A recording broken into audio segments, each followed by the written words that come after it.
Paramahamsa Parivrajagacharya Ashtothar Sadasri Srimad Bhakti Siddhanta Saraswati Goswami Maharaj Prabhupada ki Jai, Ananta Koti Vaishnava Vrinda ki Jai, Namacharya Srila Haridasa Thakur ki Jai, Prem Se Kaho Sri Krishna Chaitanya Prabhu Nityananda Sri Advaita Gadadhara Shivasadi Gaura Bhakta Vrinda ki Jai. Shri Shri Radha Krishna Gopa Gopi Go Shyama Kunda Radha Kunda Giri Govardhan ki Jai. Vrindavan Dham ki Jai. Navaridham ki Jai. Gangamai ki Jai. Yamuna Mai ki Jai. Bhakti Devi ki Jai. Tulasi Devi ki Jai. Samaveta Bhakta Vrinda ki Jai.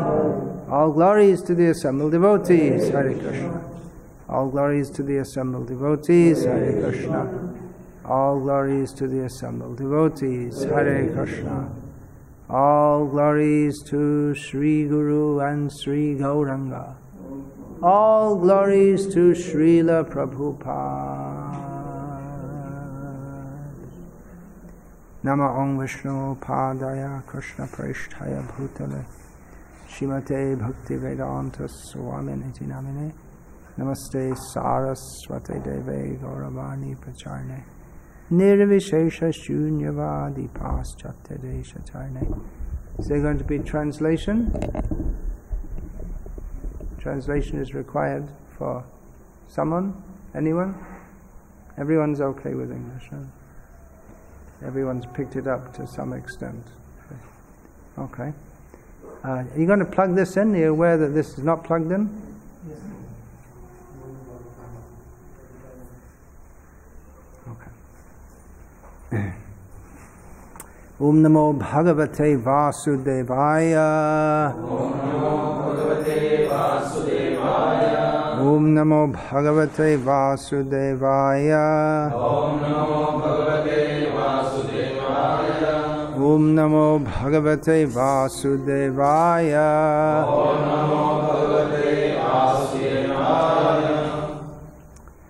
Om Jnanatirmirandhasya Jnananjana Shalakaya Chakshurun Militam Yena Tasmai Shri Gurave Namaha. Nama Shreshtham Manamapi Shachiputram Atra Surupam Rupam Tasyaga Jamurupurim Maturim Goshtavatim Radha Kundam Girivaramaho Radhika Madhavasham Prato Yasya Pratita Kripaya Shri Gurum Tam Natosmi Vandeham Shri Guru Shri Ataf Paragamalam Shri Guru Vaishnavasya Shri Rupam Sagrajatam Sahagana Raghunatam Vitam Tam Sajivam Sadvaitam Savadhitam Parajana Sahitam Krishna Chaitanya Devam Shri Radha Krishna Pada Sahagana Lalita Shvishaka. Hare Krishna Hare Krishna Krishna Krishna Hare Hare Hare Rama, Hare Rama, Rama Rama, Hare Hare. This afternoon, going to discuss again topics concerning women masters or mothers, my latest book. I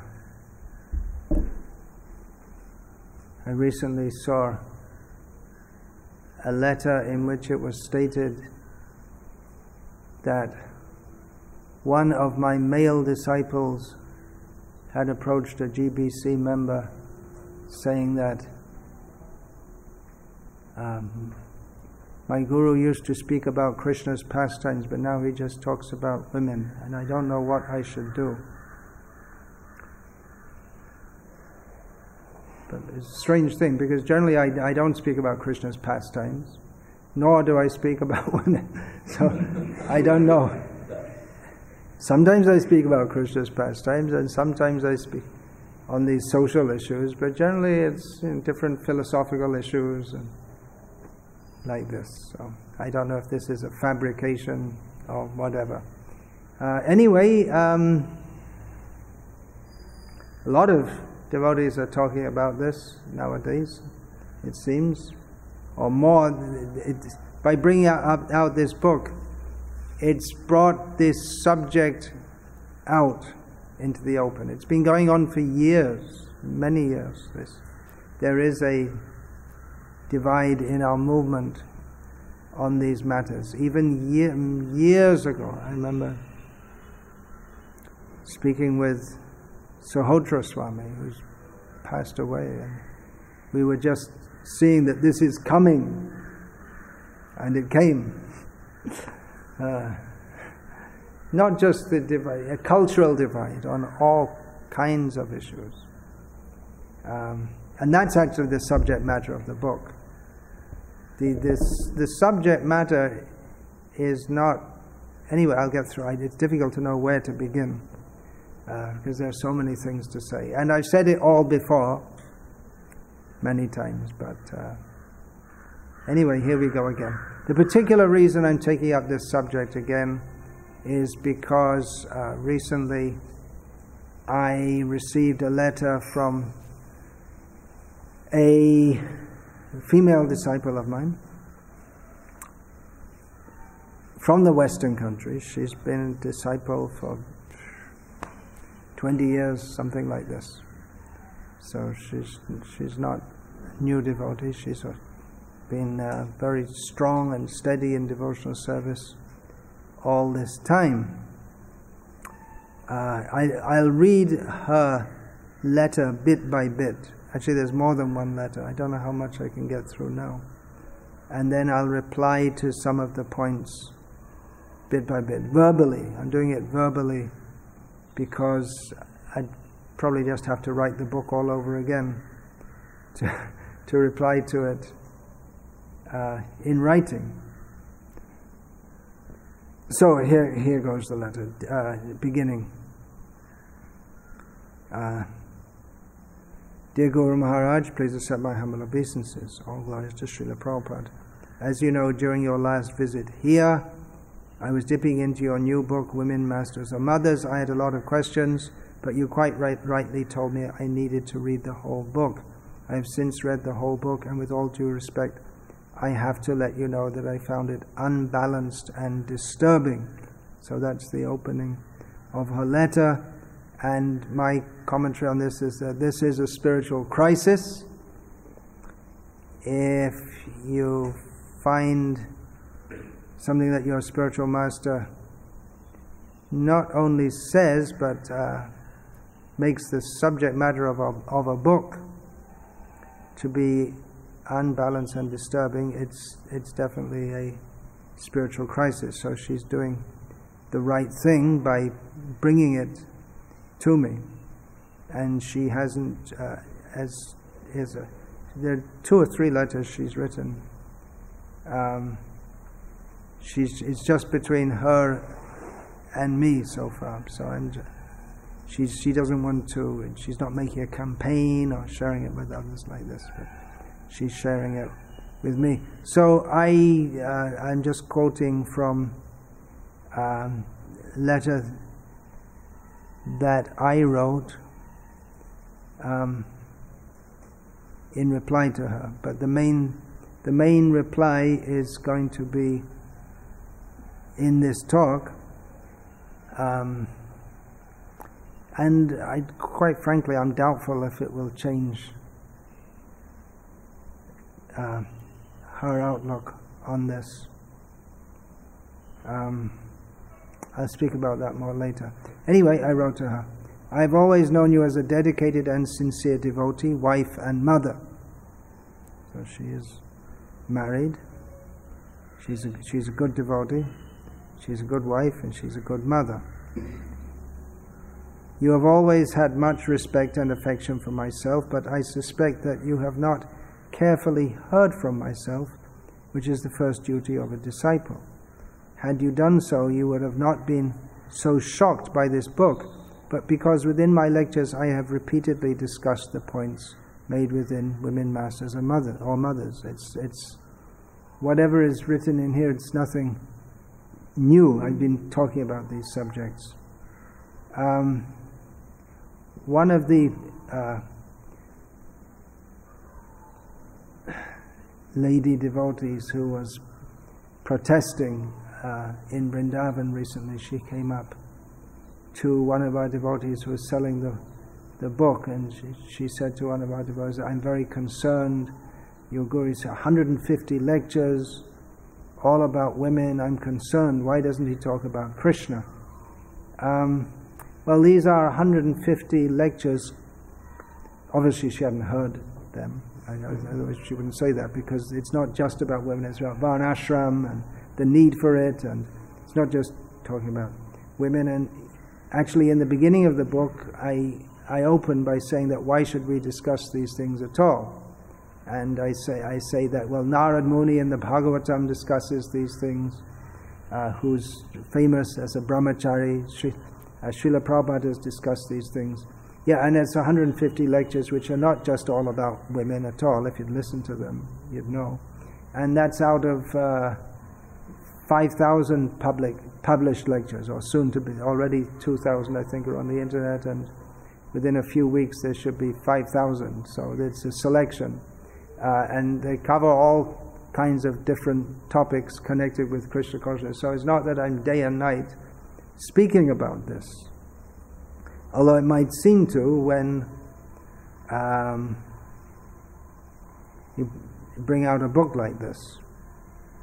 But it is an important topic. So it's one topic within many topics of Krishna consciousness, but it is vital to the direction of our movement. I'll get back to that a little later. So yeah, if you'd have heard these lectures, and then it's nothing new that I'm saying. It's those who have heard me regularly, they would know that. Of course, it can be difficult to keep up. We have so many things. We have Prabhupada's lectures to hear, and there are several. There were about 700 now. There must be, I don't know, many to hear. But you may say, well, why listen to my lectures at all, or anyone's lectures? Why not just Prabhupada's lectures? Well, Srila Prabhupada, from the very beginning, practically from the beginning of his movement, he had his disciples preach, and that's by giving lectures and speaking, and that will go on in every generation. That's a mistake of the. I'm not saying that this lady devotee's saying that herself, but that's a common thing. Why don't we just listen to Prabhupada's lectures? Why don't we just read Prabhupada's books? But that's one reason why we have a continuing parampara, is that what the previous acharyas have taught have to be presented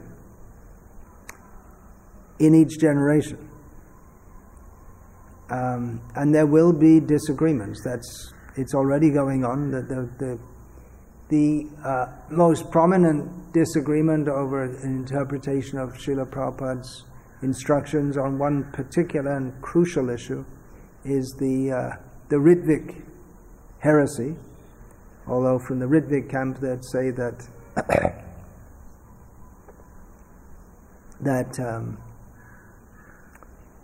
initiating after Prabhupada's departure from this world, even they don't like to use words, although Prabhupada himself used it in relation to his guru and other acharyas.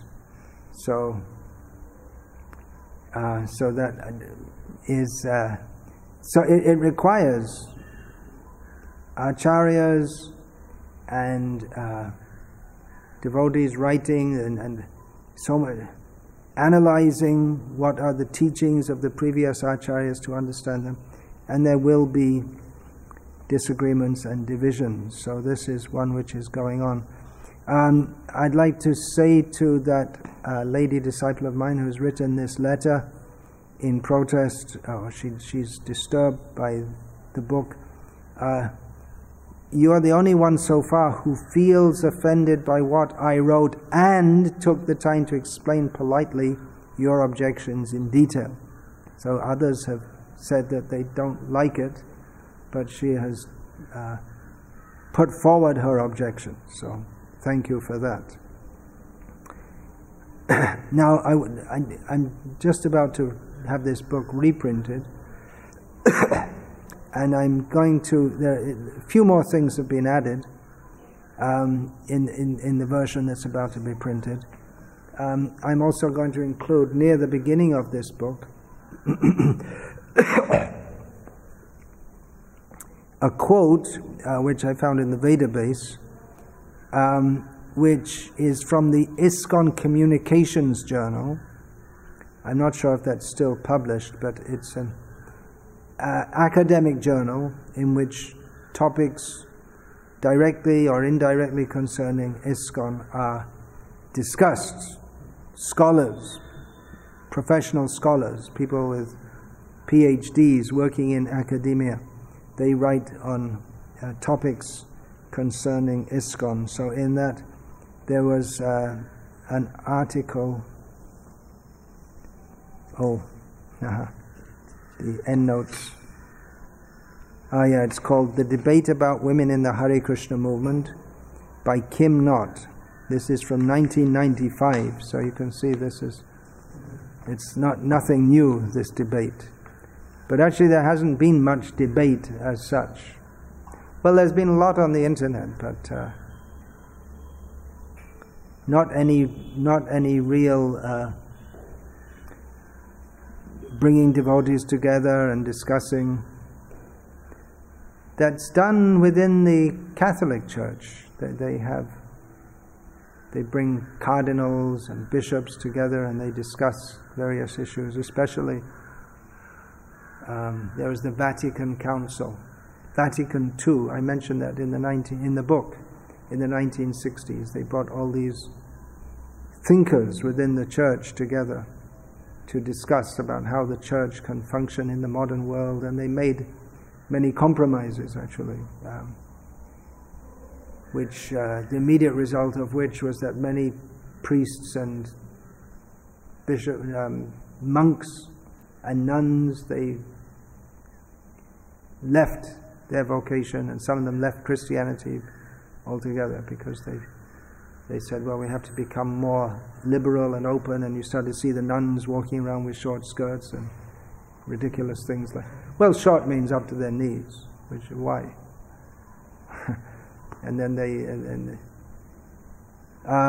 so anyway, so I'm just quoting from the first paragraph of that essay that she wrote. The issue of women in ISKCON has been troublesome for many years. It was written in 1995, so it's really nothing new, both within its own boundaries and in the depictions of those outside it. So it's troublesome within the movement itself, and the way the movement gets seen by others from the outside. And I understand that one reason or maybe one major reason that our leaders, I'm talking about the GBC members here, have made various concessions to feminism within ISKCON, as I call it here, although I give the reason, because it definitely parallels the feministic movement outside ISKCON. So they're very afraid of what people outside might think. That's another whole discussion in itself, which I didn't bring in the book, that so we're told the fastest growing religion in the world is Islam, which has clear, in almost all the ways Islam is practiced, you know. It's not that every Muslim, there are different manifestations or different branches of Islam, but pretty much all of them are quite strict on this. I mean, to the extent that women in what's considered proper practice of Islam, or orthodox practice of Islam, they won't go outside the house without having their body covered. And some you still see even in Dubai, I'm sure in Saudi Arabia, they're so much covered that even the face can't be, and only the eyes are seen like that. So that's, and then in America, the fastest growing religious sect for many years has been the Mormons, who are also not feministic at all, although there are feminists within their ranks, but basically it is very traditional in that regard. So, again, getting back to Kim Not, for a large number of devotees, predominantly women but some men, it has been a deeply painful matter and has been perhaps second only to the issue of the status and role of the Guru in threatening the future of the movement. Very heavy statement, threatening the future of the movement. And yeah, it's divisive. The matter of the role of the Guru has been very divisive, to the extent that among those who call themselves follower of Prabhupada, they are clearly divided into those who accept that there should be initiating gurus after Prabhupada and those who deny that. And it's a clear division, and both sides will say that the others are not, they're not really following Prabhupada at all. It's such a heavy point. It's something like Shia and Sunni Islam, or Catholic and Protestant Christianity. It's a very strong divide. So that's one thing. And this issue of the status, the issue of women, yeah, it's also very divisive in it, just because there are such different understandings about it, and it seems they are irreconcilable. Okay, now this article discussing that, it was prefaced by a short paragraph by the editors of that journal, which I'll now read. The debate about the position of women in ISKCON is so contentious that some would question the need to air the subject in this journal at all. Too controversial. While others would object if we did not. So even should we discuss it or not discuss it, even before we start discussing it, there's a whole discussion about whether we should discuss it or not. It's such a hot topic. It is difficult to ignore the subject, since approximately half of ISKCON's members are women, and many, if not most, come from societies where gender issues are openly discussed. So, I spent quite a lot of time preparing this response. There's quite a lot to say. Now, regarding the disciple of mine who wrote this letter, I think she missed or didn't fully imbibe something that was stated in the introduction. Okay, I'll read that part. This is from page 23 of the introduction. Much of what is stated herein is especially applicable to the current situation in India. In other words, devotees, both men and women in India, can understand these points more easily. And it's more applicable because it's easier for them to pick up this culture and follow it. And will be more germane and intelligible for devotees who live there, although nearly of these points would have been obvious to the general population of past generations everywhere. In other words, all over the world, these ideas were there, as is outlined in this book. It's only recently that ideas about these things have changed. It's been very heavy propaganda by feminists, the propaganda, as I mentioned, and everything I'm saying is mentioned in this book, that they made the propaganda that all the problems in... First of all, Karl Marx brought the idea all the problems are in the world are caused because the capitalists are exploiting the proletarians. And then this inequality thing came to be men are exploiting women, so you have to make them equal. And but previously that was understood everywhere, it was accepted everywhere.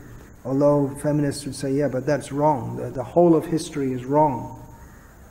Now we got it right.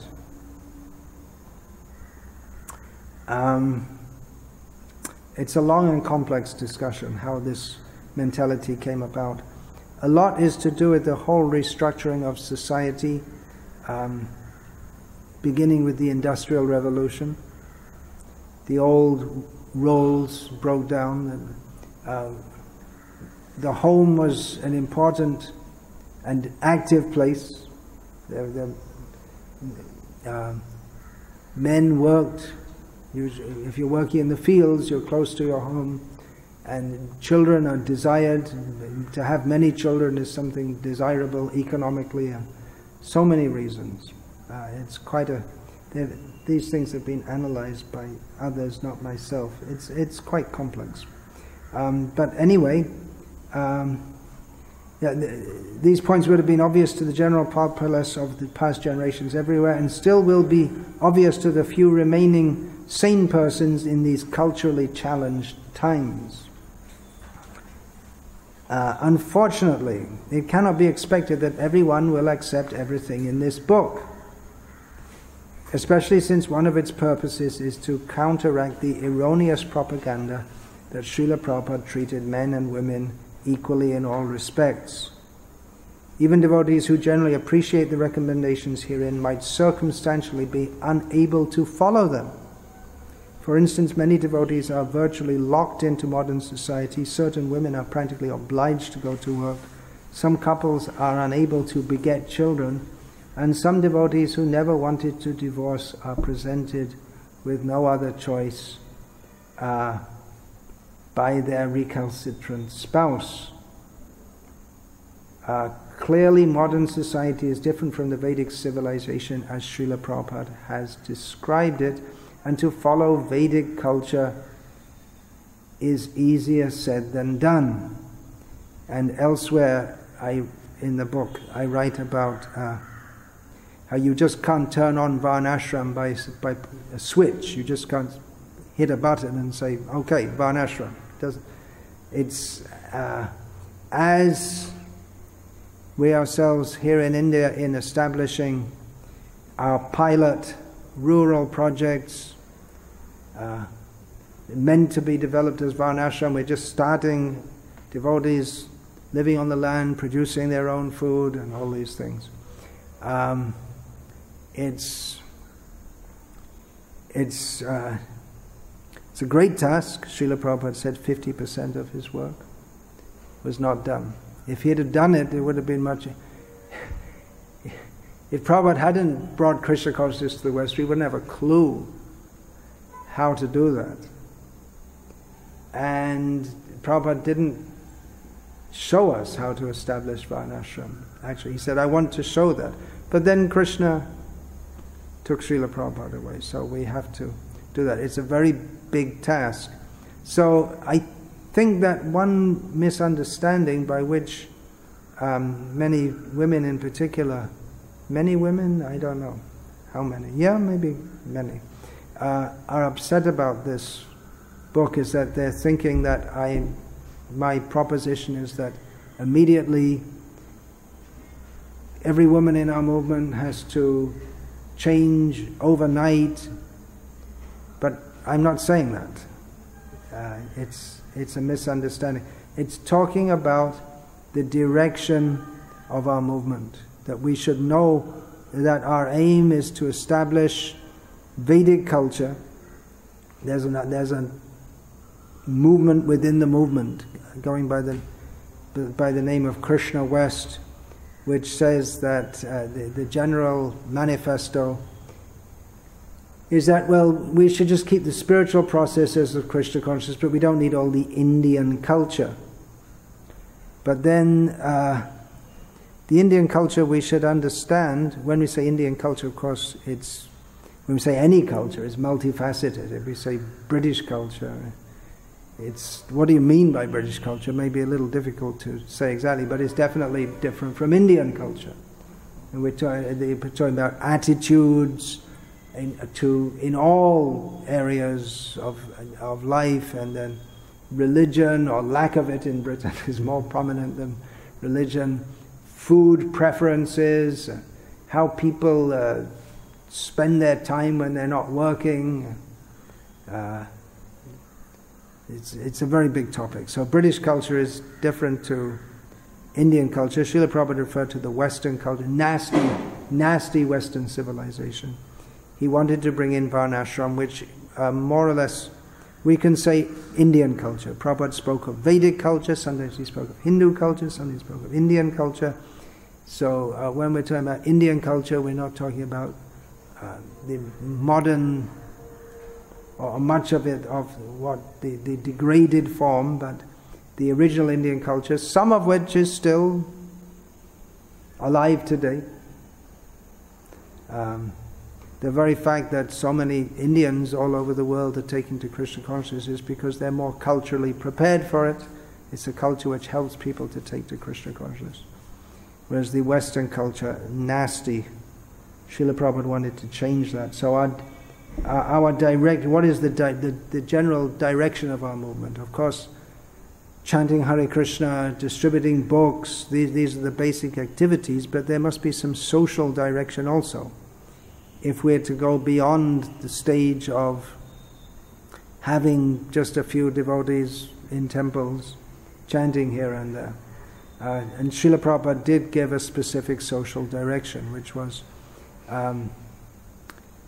his idea that the movement would cause a revolution in the world by having thousands, hundreds of thousands, millions of people living on our farms. So he proposed to re-establish the Varnashram system as far as possible, because it's not fully possible, or it's not possible to fully establish it as it was previously, but as far as possible.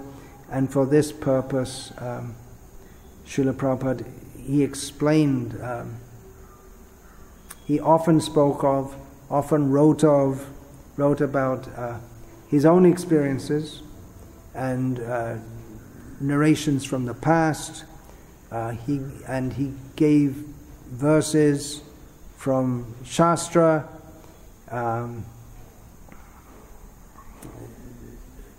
Srimad Bhagavatam, again Narad Muni, the brahmacharis, he speaks about the roles of, even though he's transcendental to all these things, he speaks about the roles of, in that section of Bhagavatam, Srila Prabhupada gives the chapter titled Instructions for Civilized Human Beings.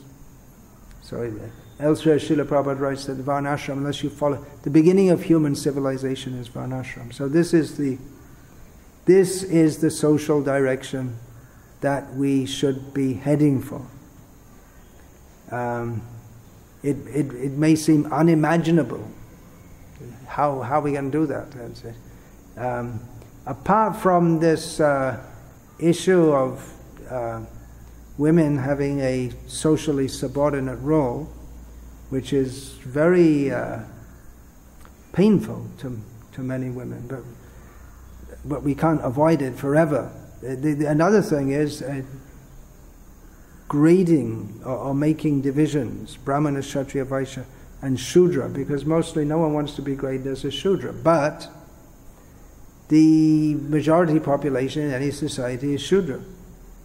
So it's a great challenge. Who's going to... Srila Prabhupada explained all these things, that if you're a Vaishnava, you're above, you're more than a Brahmana, you're more than a Kshatriya, more than a Vaishya, more than a Shudra, but there are certain roles that we have to play in order to have a society. Just like I saw one boy this morning with his badge from his school saying, training leaders for the future or something. There's a whole thing. Train today, lead tomorrow. train today, lead tomorrow. So the whole idea, you see that these educational institutions, or schools as we used to call them, they're always, we're training leaders. Who's going to be the followers? If they're everyone wants to be a leader, no one wants to be a follower. So yeah, it's a difficult task. It should be done on Srila Prabhupada's order. It is if we're going to have many devotees, we're going to have communities, and we're going to have some kind of social order. What do? We just go along with the Western way of life, or just somehow or other get it together, or speculate? No, we have the basis of that, which is Varnashram system, which is described in Shastra. So there's another whole chapter here, beginning on page 69, and actually I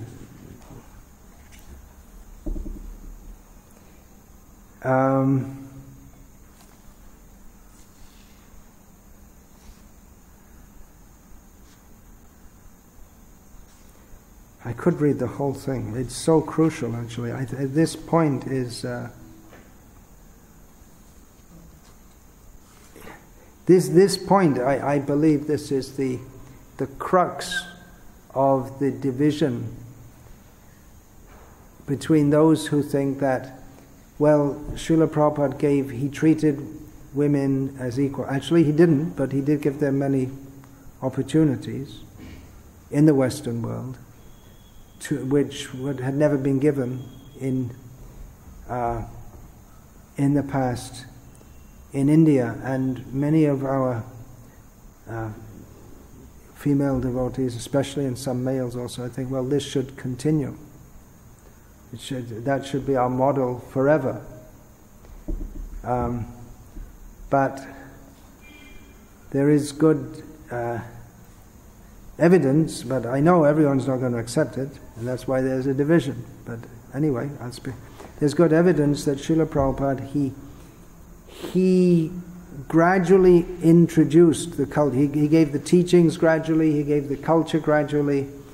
And when we talk about, Srila Prabhupada said 50% of my work means Varnashram, that means it's going to be different to the ISKCON we know today.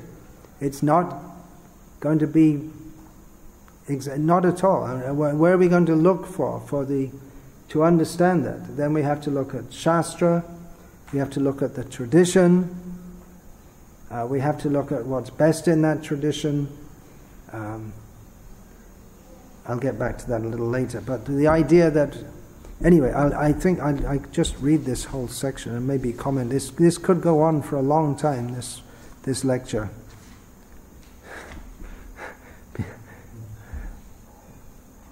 Okay, I'll read this section then. Misunderstanding Srila Prabhupada's adjustments. It appears that many devotees have misunderstood some of Srila Prabhupada's early adjustments to have been the standard to be followed for all future time. For instance, his allowing women to live in temple ashrams, for which some of his godbrothers disparaged him. Why previously was that not allowed? Well, because the Vedic culture or any human culture, separates men and women. They don't put them close together. Another point is that women, what goes with their body is the need to produce children, which has a social and psychological function, for which ashram life is not very suitable. So on this point, Srila Prabhupada commented. I'm going to read part of a purport by Srila Prabhupada, which is often quoted by those who say that, or you can say the opposite party, those who say that, well, Prabhupada set it up, men and women should just all mix together, so we should continue with that. That's actually one very influential paper by Jyotirmayi Devi Dasi. Says that, well, in the early days of ISKCON we all danced together in the kirtan, and then that's the way it should be. But that's we're all brothers and sisters. That would be nice if we were all brothers and sisters, but one reason that Srila Prabhupada gradually introduced more restrictions, although the hypothesis is that it wasn't Prabhupada, it was some nasty sannyasis who did that. Well, maybe they did it on behalf of Prabhupada, you could say, but because there is a need to separate fire and butter for spiritual advancement. Man and woman, there should be separation. So anyway, I'll read this. Sometimes, this is from Chaitanya Charitamrita, Adi Lila, chapter 7, text 32, purport. Sometimes jealous persons criticize the Krishna consciousness movement because it engages equally both boys and girls in distributing love of Godhead. Engages equally both boys and girls. Not knowing that boys and girls in countries like Europe and America mix very freely, these fools and rascals criticize the boys and girls in Krishna consciousness for intermingling. But these rascals should consider that, it's a very heavy term, should consider that, it's talking about his godbrothers and others, but these rascals should consider that one cannot suddenly change a community's social customs. However, since both the boys and the girls are being trained to become preachers, those girls are not ordinary girls, but are as good as their brothers who are preaching Krishna consciousness. Therefore, to engage both boys and girls in fully transcendental activities is a policy intended to spread the Krishna consciousness movement. These jealous fools who criticize the intermingling of boys and girls will simply have to be satisfied with their own foolishness because they cannot think of how to spread Krishna consciousness by adopting ways and means that are favorable for this purpose. This passage is often quoted by, that's the end of that quote. This passage is often quoted by ISKCON feminists to substantiate their claim that the adjustments made by Srila Prabhupada for his Western preaching should be perpetuated forever, thereby overriding the norms of countless generations of Vaishnava culture. So let's consider here, we've got the Vaishnava culture which has been going on since time immemorial, Vaishnava culture within the broader Vedic culture.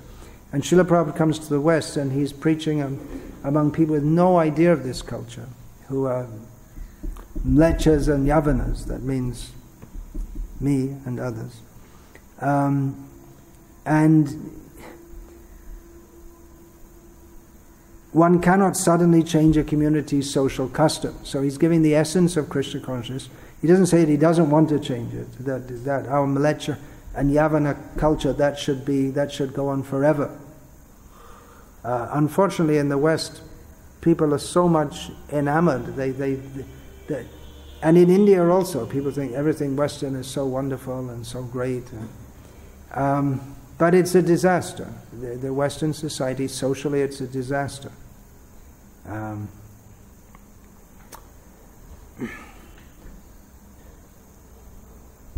And even those devotees say, well, we have to do it like that, but again, they're not thinking of much of the world which is not influenced by that Western culture. And even in Africa, in America, the Christians who don't want to compromise with the modern way, who want to keep traditional gender roles, they're importing priests from Africa and India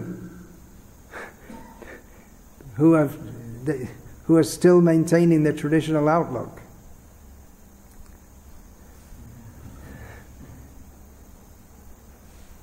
However, there is overwhelming evidence that Srila Prabhupada wanted to replace what he called the nasty Western culture.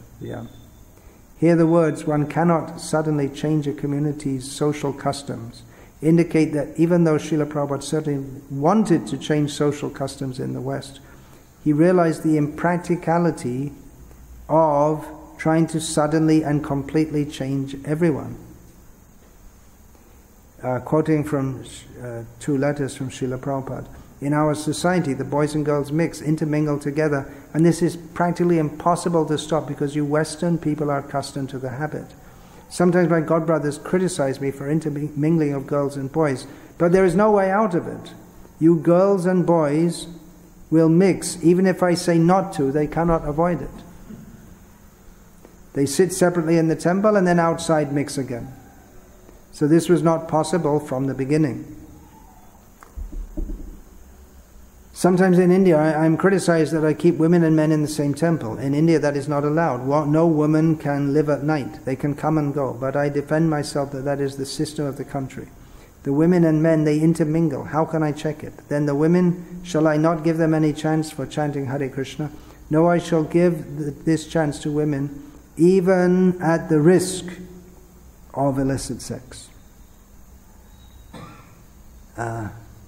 Within traditional, my commentary beginning. Within traditional Indian culture, many measures for separating the sexes were more stringent than can hardly be imagined today. An example is that commonly in public events, arrangements would be made so that men and women would not even see one another. Even to the present time in Swaminarayan temples in Gujarat, they have a divide so that men are on one side and women are on the other.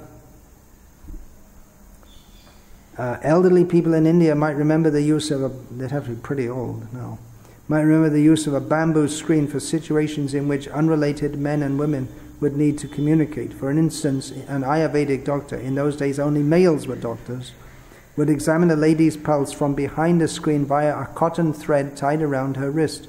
He would not see the woman. Similarly, through such a screen, Srila Bhakti Vikasa Swami gave Harinama Diksha to one of his young female disciples.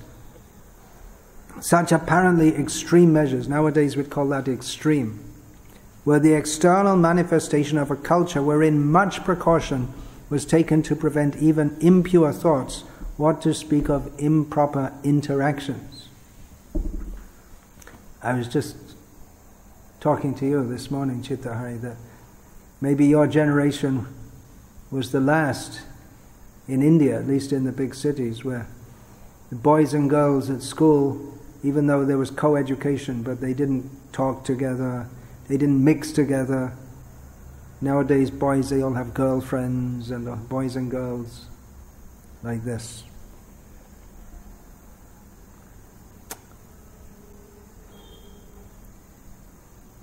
Still, although such norms had been in practice for thousands of years, it is probably impractical to try to quickly return to them because most people today are clueless as to what constitutes proper behavior and in fact take right to be wrong and wrong to be right.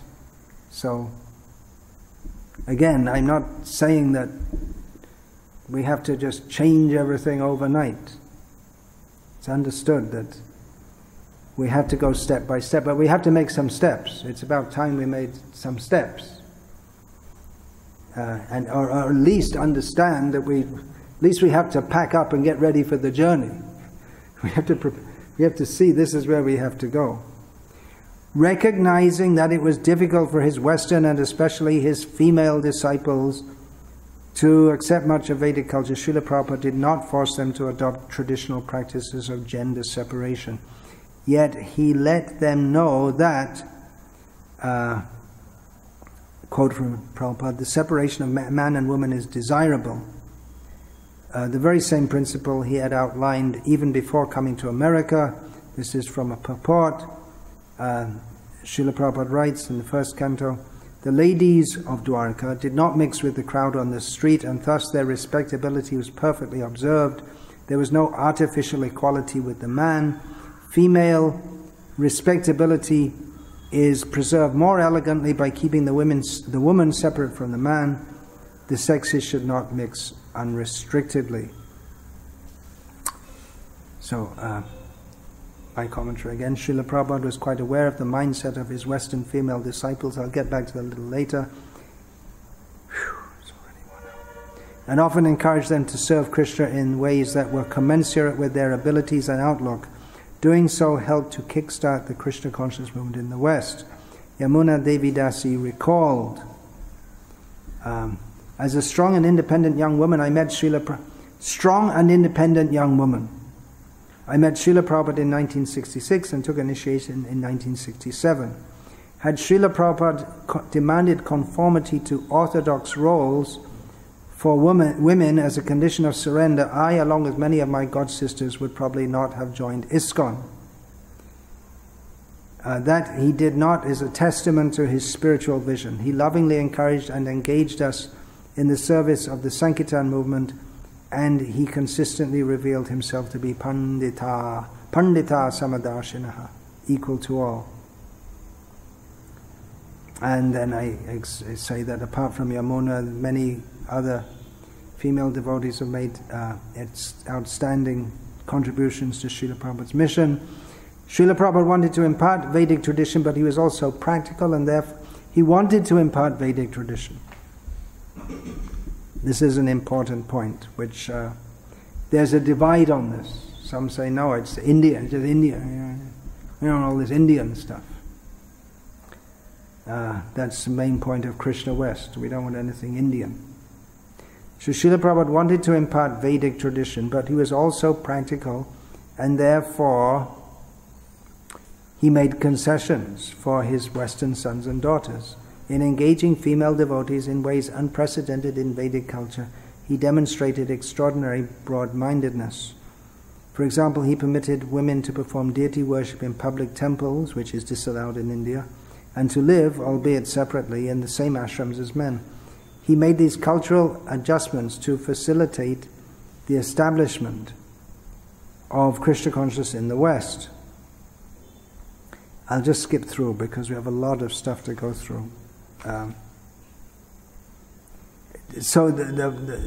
just skipping ahead here. In the beginning days of ISKCON, Srila Prabhupada was very tolerant, but then he then gradually revealed to his followers how they could improve in their service and behavior. He did what every teacher must do.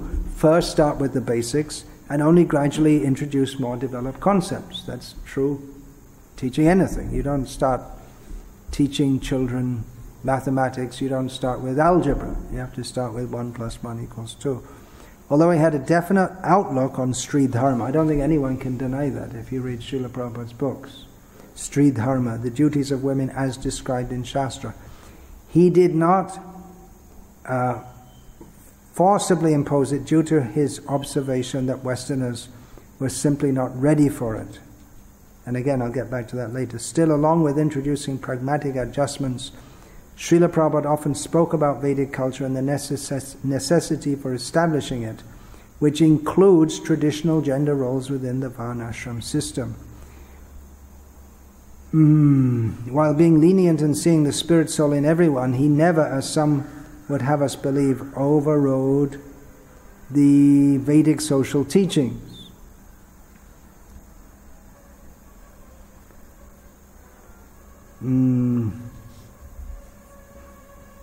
And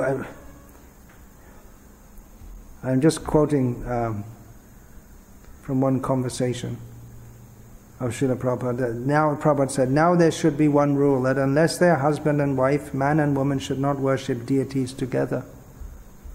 Because the idea is that, well, everyone can just all mix together and serve. That was there in the early days. And then in deity worship also, men and women, but sometimes there'd be a man on the altar and a woman on the altar, and not husband and wife, and they're supposed to be serving Radha and Krishna, but their attraction to each other arises. And something that I remember myself in Calcutta, 2 devotees, man and woman, both who are nowadays prominent in our movement. She was married to another man, and he was a brahmachari, and there was some electricity between them, as the saying goes.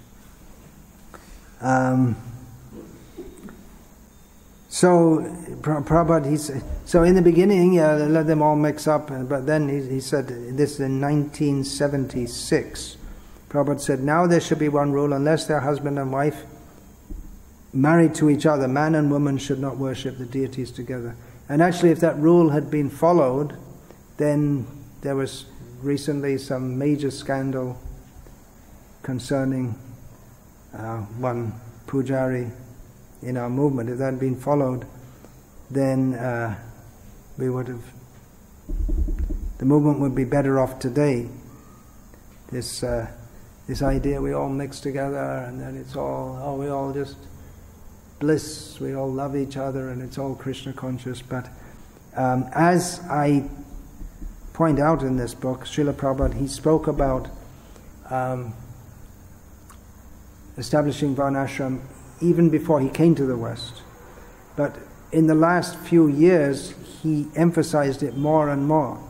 In fact, there's one famous conversation which Prabhupada talks about that, and his own disciples, Hari Shauri Prabhu and Satswarup Das Goswami, they argue with Prabhupada based on what Prabhupada had taught them. How are they going to say, well, we're transcendental? I mean, brother, if you're transcendental, then why are they falling down? So the idea that we're all transcendental and everyone can just do everything, whatever they like, no, not exactly. That's taking it a bit extreme, but we can all practice Krishna consciousness without this gender discrimination. Then problems are going to be there, and serious problems fall down from the regulated principles regarding sexual matters. That not only is disastrous for the spiritual life of those who are involved, but it's also disastrous if you're talking about developing communities. You want to have communities of devotees living together, and if there's illicit sex, then you're going to get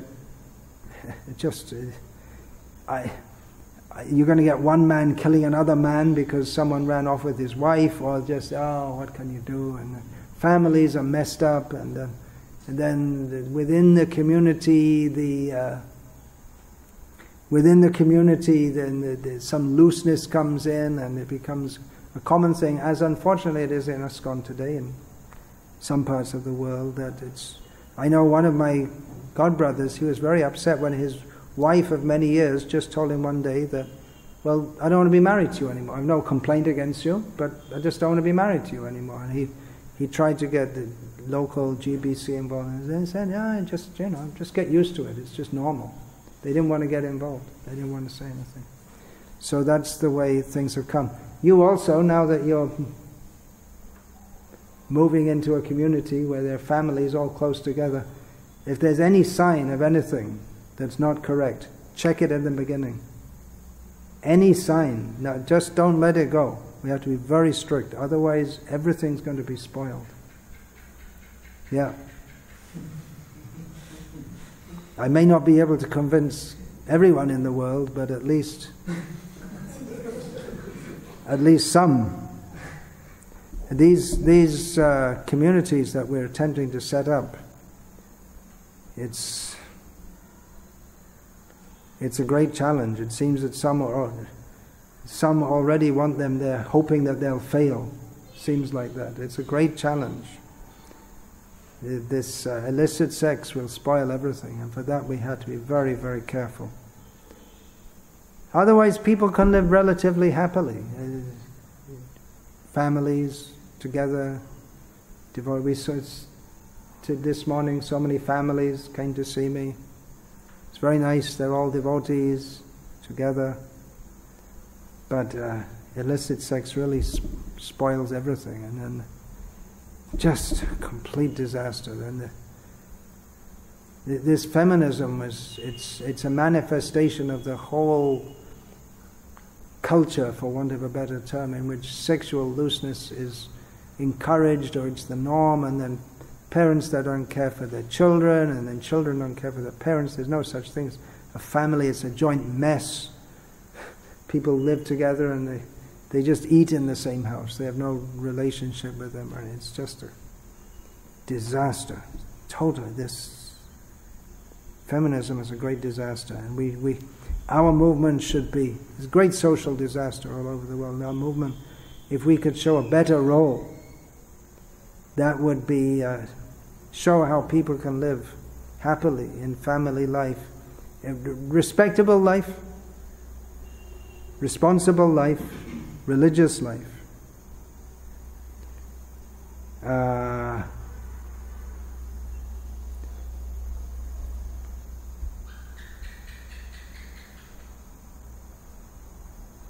So I'm going through again. Srila Prabhupada, I'm just skipping some part here.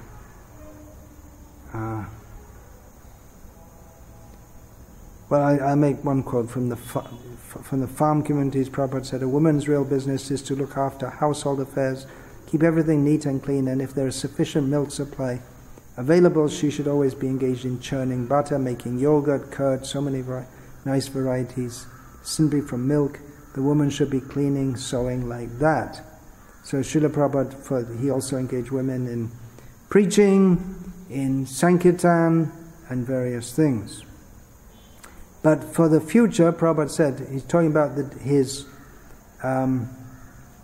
the daughters of his disciples. Prabhupada wrote, girls should be taught how to sweep, how to stitch, clean, cook, to be faithful to the husband, obedient to the husband.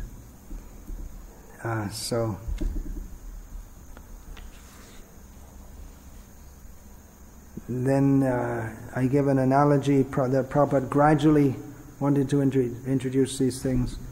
It's something like, generally people, normal circumstances call for careful driving at moderate speeds.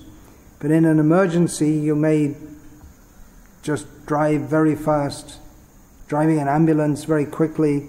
Although driving very quickly, it also increases the risk of injury and death. So it's not safe, but sometimes to save a life, you have to risk a life. So in the same way, Srila Prabhupada, he brought Krishna consciousness. And he took various risks, such as allowing the mixing of males and females. But so for introducing, it's an emergency. But then when there's not an immediate emergency, then better we go back to a more cautious culture. Varnashram dharma. For his own followers and for the whole world also. Remember, this is not just for our own small movement. In terms of members, our movement is unfortunately very small at the moment. Another thing, as Prabhupada's leading a kirtan very slowly in the beginning, gradually speeds up. But the other people who are playing the kartals, they're still going slowly. And we say, you should speed up. But no, see, the Prabhupada, he was playing like that. They didn't keep up. They didn't notice that Prabhupada had gone faster. So then everything gets out of sync. Again, quoting Yamuna Devi Dasi, I tried to become more conscious of the behavior and etiquette some leaders in ISKCON were expecting of women, even though this was the antithesis of my prior experience and training. And it is arguable that the same kind of concessions that Srila Prabhupada made are still applicable, for the influence of feminism in the West is even more pervasive than previously. Yeah, it's still like that in the West, so we can't expect that women coming in the West are going to be all ready just to change overnight. So that is an allowable, that has to be. But a counter-argument is that Prabhupada's female disciples, at least those who are older, should have understood these points and been able to present these to others and guide others, so that when others come, they can take it up. Just like I say, that Islam is the fastest growing religion in the world, although some they question that, but definitely it's growing for them. And the Mormon religion is also, and they have specific roles like this. So there is some devotees say, well, unless we have equal roles for men and women, then no intelligent women will join our movement. It means they just presume that unless a woman is a feminist, she's not intelligent. But if we make it like that, if we open, then we'll get all these people who are grounded in the wrong ideas. But better to give them the right idea from the beginning. And it requires a lot of preaching, no doubt, and we have to get it right. We didn't get it very right in the Western world.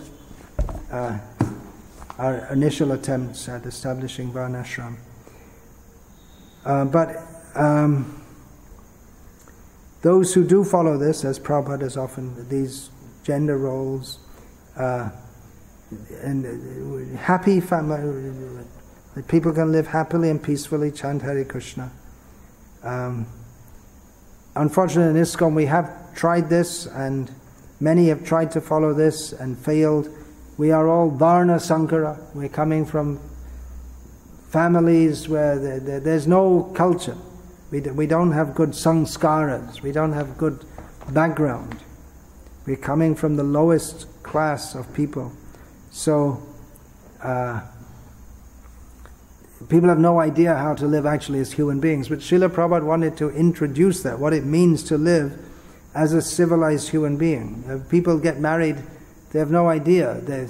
They're trained at school how to learn different things so they can get a job and make money, but they never train how to live as a husband or as a wife.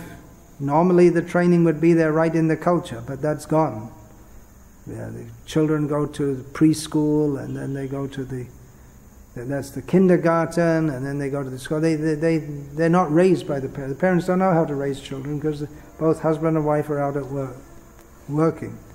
So, I better speed up a bit because I hardly started reading her letter at all. Now, a major problem that I perceive in all this is that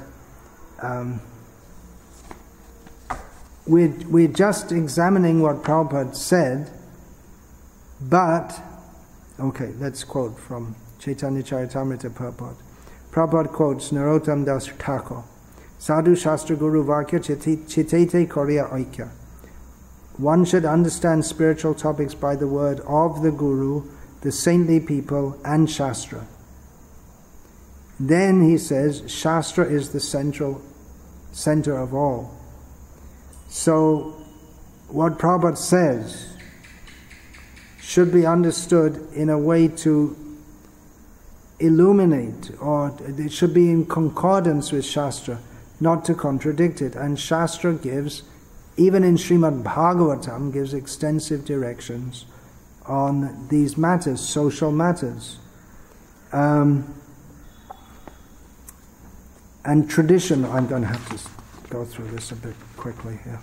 Tradition also, Guru, Sadhu, and Shastra.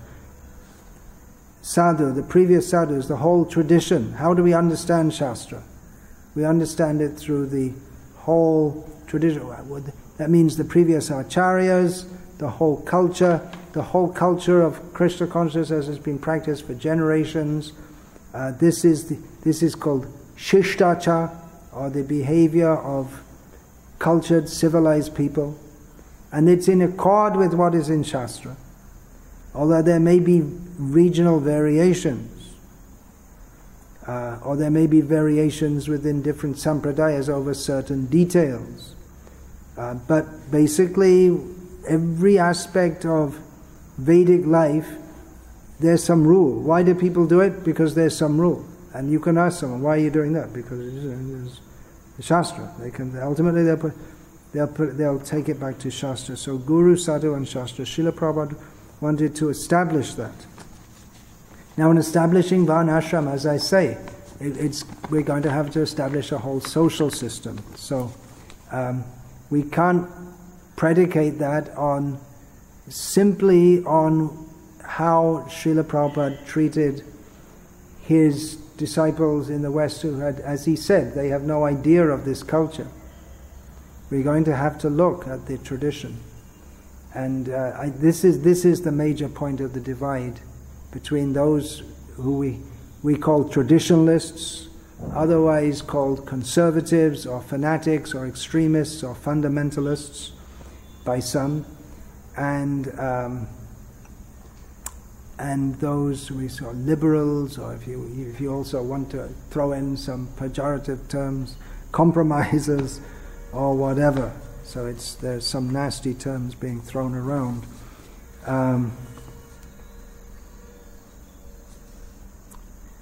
So, getting back to her letter, there are so many contradictions. So it's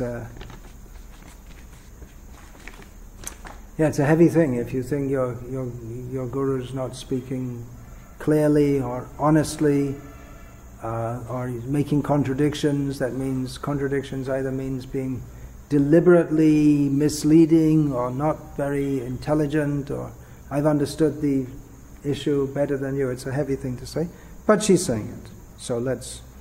By the way, there are many in any subject there, except maybe the most simple. There are contradictions, and it requires some intelligence to understand that, or some explanation from wise people to understand. For instance, in Bhagavad Gita, Krishna describes himself as Aja, Ajopi Sanaviyatma Bhutanam Ishvaropi Sanbhut Prakritim Swamadhishtaya Sambhavami Atmamayaya. Krishna says, I am Aja, means unborn. And then just 3 verses later, I believe it is, he says, Janma Karma Chame Divyam. He speaks about his Janma. So it appears to be a contradiction. Is this light? Is anyone there? It's not necessary to be on.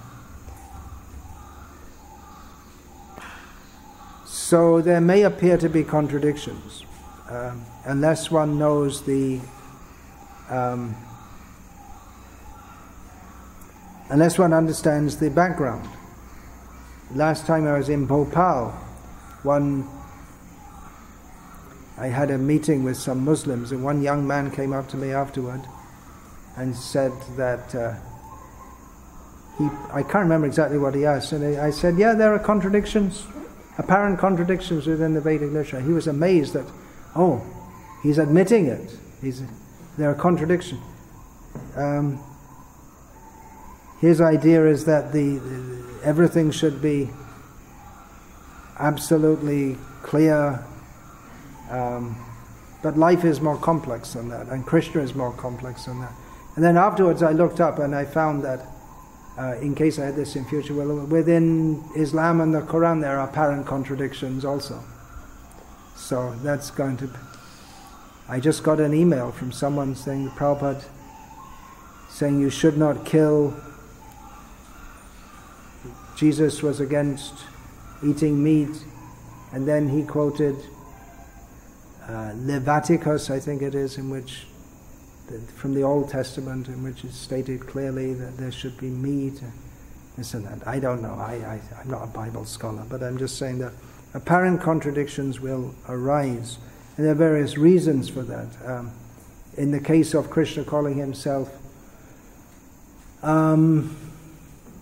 unborn, and then speaking about his birth in practically the same breath, that's to be understood that Krishna has no material birth.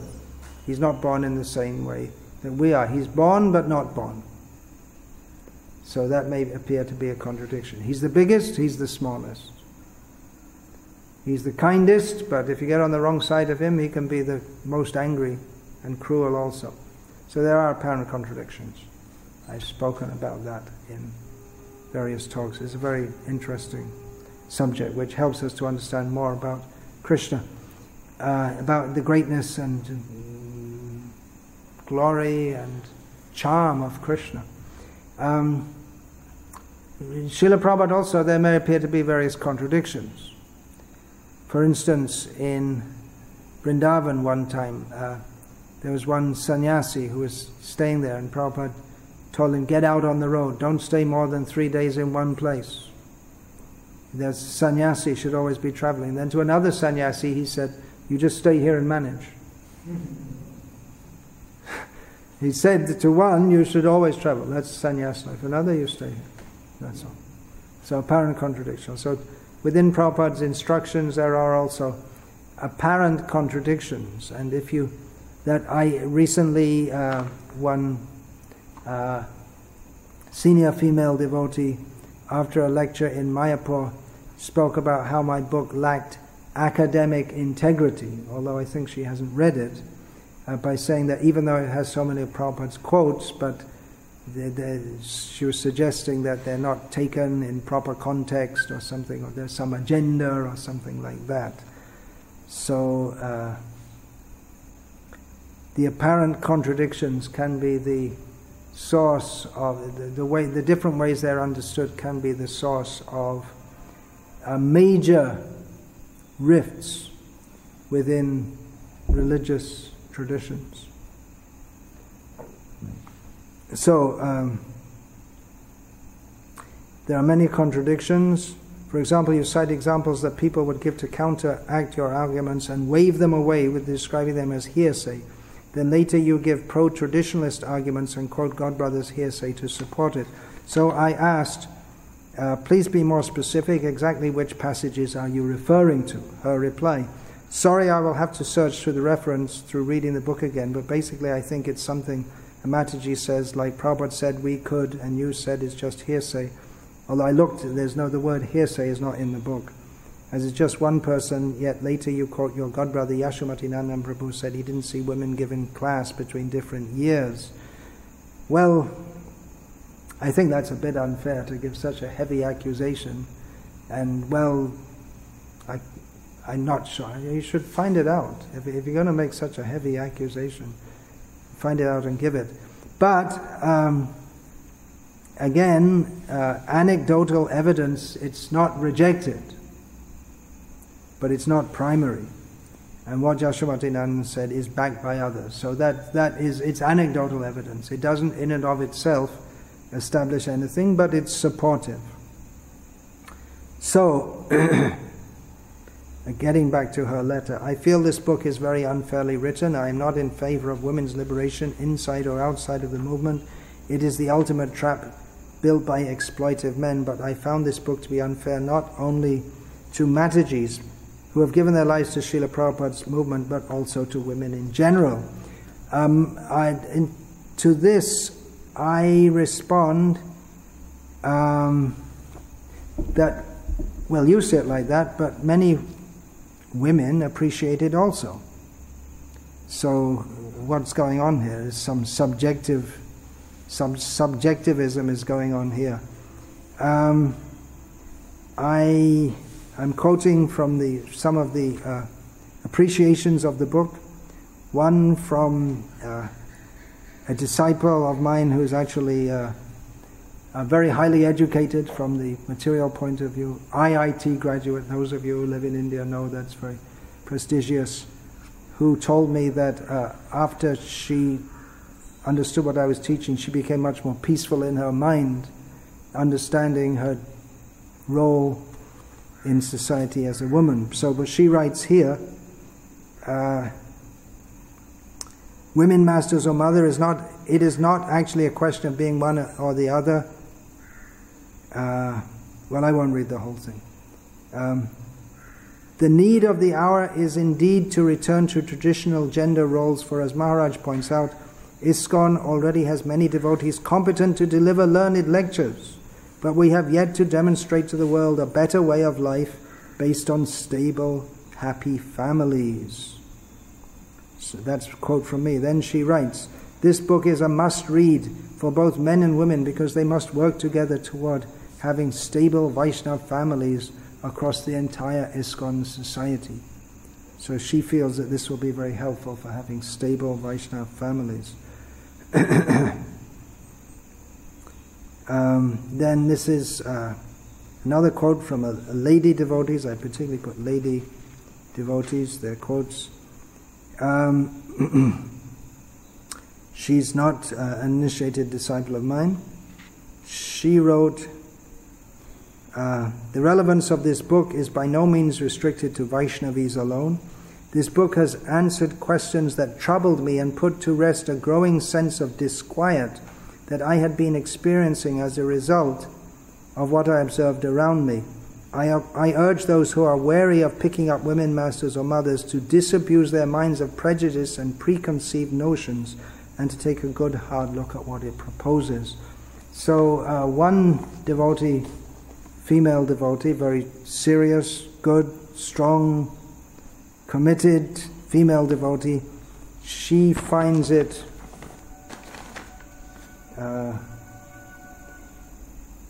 unfair to women in Krishna consciousness and women in general. And others who are also very serious devotees, one of them has been a devotee as long as the one who's writing the letter. She's also been devotee for many, many years. And she appreciates it. So how is this to be understood? One says, yes, it's very good. Another says, it's very unfair. And This lady who I'm quoting, who's been devotee for more than 20 years, she's also highly educated, PhD and all this. So if we are to give credence to such things, so how is this to be understood? I guess it's from preconceptions. The main one being that which is it's actually the point of this book, is that what is the social direction that Srila Prabhupada wanted for his movement? It's Varnashram Dharma. Traditional society, very different to modern society. That's the direction we have to move in. That's actually the main point of the book. So I'll read now from starting on page 48.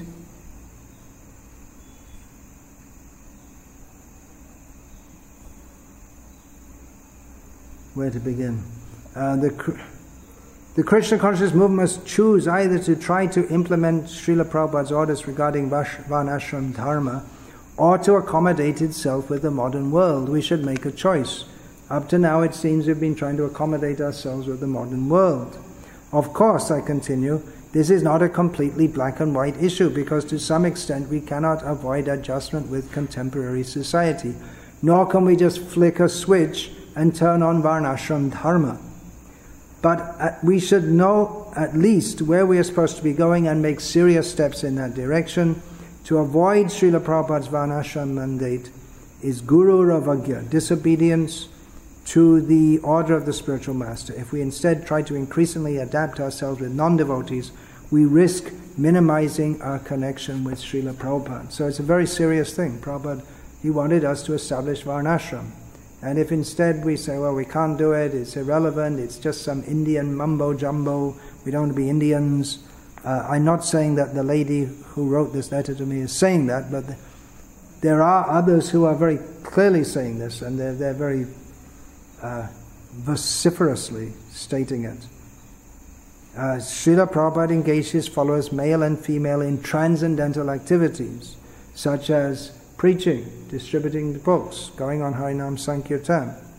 And by the way, talking about we just can't do it immediately, it just struck me this morning as I was meeting so many devotees that there's one lady who's she's a teacher in a school, and she'd asked me that, well, now I came to Krishna consciousness and I understood maybe it's not so good I'm working, but in the school I'm preaching to the students, and she's always giving books and magazines. It's a Christian school, so she has to do it underground. And I said, yeah, it's good, you're doing that preaching, good, you go on with that. Not that you neglect your household duties, but you can continue with that. So it's not that I'm insisting that all of my disciples, they have to immediately change in all ways. I'm not so unpragmatic. Just for your information. But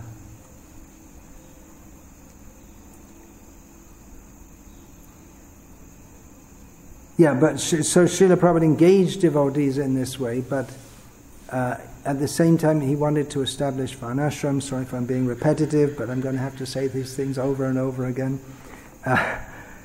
That is to be the future of ISKCON, and it will be different. It's not that for all time in the future we're going to have men and women going out on book distribution. Of course, book distribution will go on, but on the farm communities, they won't be doing book distribution. They're going to be doing seed distribution. It's different. Of course, if people come, but people come, then they can give them books. But it's not. It's different. It's not the same as going out and preach. But it is a kind of preaching, and it's because it shows a better way to live. It is an important part of preaching also. How practically we are to live. In Srila Prabhupada's books, he strongly condemns this nasty Western culture. What's our alternative? After so many years, we should have some alternative to show. We don't have that. The need of the hour is to establish this. So that is the future And some things, we say, well, we should just follow what Prabhupada said. Of course we have to follow what Prabhupada said, but then, like I said, we have to see the whole picture also. There may be some apparent contradictions, just like Prabhupada, he gave Brahminical initiation. Generally someone came and they'd get initiated quite quickly with Harinam, and then some short time after that he'd give Brahmin initiation. Myself, I think I was 5 months, or maybe just 4 months in the movement, and I got Harinam initiation, and within less than 1 year I was Brahminically initiated. That was a bit quick, even in those days. But there are many times in letters and in lectures, Prabhupada, he said that we don't initiate everyone as a Brahmin. So that was something that would change. And if we are going to have Varnashram, it is meaningless if we just initiate everyone as a Brahmin. There has to be some division. So some things that Prabhupada did, he didn't want to continue. For instance, freely giving Brahminical initiation.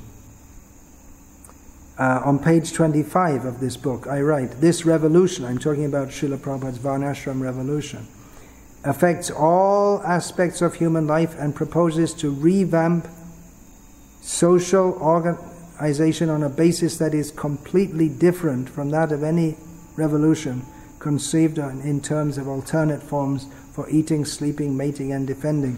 Then I quote from Prabhupada, there should be a thorough overhauling of the social system, and society should revert to the Vedic principles, that is the 4 Varnas and the 4 ashrams. So Srila Prabhupada is talking about a thorough overhauling. So we better get, if we're going to be part of that, if we're going to be part of what Prabhupada wanted us to do, then we're going to have to, the first thing is going to have to thoroughly overhaul our whole understanding of how we're supposed to live in human society. What are our roles? Okay, page 28. Oh, I already... Yeah, Srila Prabhupada slowly and carefully introduced the Vedic culture. He came with Prabhupada came to the West with spiritually revolutionary intent, but he adapted and adjusted as necessary, to some extent integrating local norms and practices, as was required for introducing Krishna consciousness in such an alien ethos. It was impossible, practically. How can you spread Krishna consciousness in the West? It seemed impossible. At the outset, while clearly expressing his spiritual aims, he spoke little about his social plans. As an expert teacher, he did not attempt to do the impossible among the wild and uncouth hippies who mostly comprised his early followers. I don't think that's an insult to say that. It's just it's more to see the glory of Prabhupada, that he made such unlikely people into devotees of Krishna. Srila Prabhupada stated that Vedic culture is a very difficult civilization for the Westerners. So Srila Prabhupada in the beginning induced them to take prasad, chant Hare Krishna and hear Vaishnava philosophy without introducing many of the finer points of Vedic culture. And he largely overlooked in the beginning the free mixing of young men and women, although he did ask those of his disciples who were living together as couples to marry.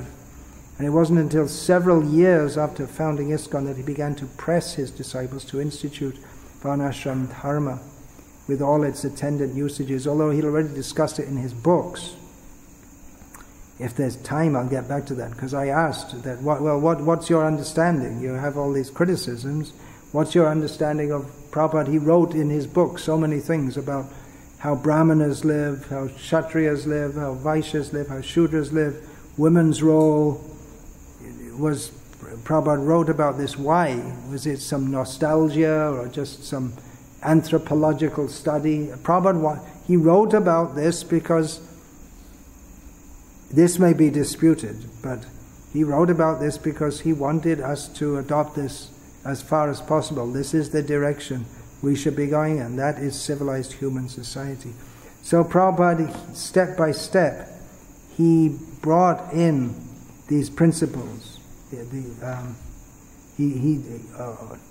he wanted this to be introduced.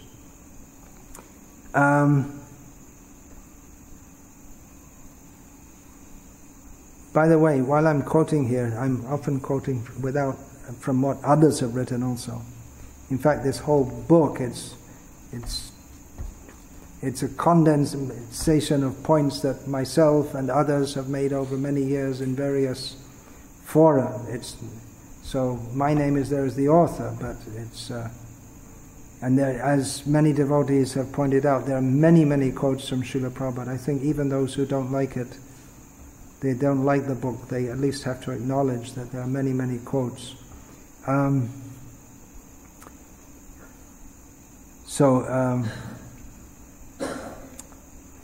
This is from a godbrother of mine. He wrote to me in a letter. Srila Prabhupada acted atypical to his long-term message by encouraging and permitting his female disciples to live in the centers and to go out preaching around Sankirtan. He was not trying to change things overnight and help those in female bodies the best he could given the circumstances, but he was always aware of what would be better. He helped those in female bodies the best he could, because actually this should be the subject of an essay, but actually Srila Prabhupada found out early on that his female disciples, there were certain things they just weren't ready to accept at all. Continuing, I don't think he was disturbed in any way by the thought of our god sisters distributing books or participating in the public chanting and dancing of the Hare Krishna mantra. If he were, then he would have been guilty of using the Mataji's, even though he thought this activity was polluting them. He was happy for them and saw how this was very good for them, but he wanted them to be protected and the future to be different overall.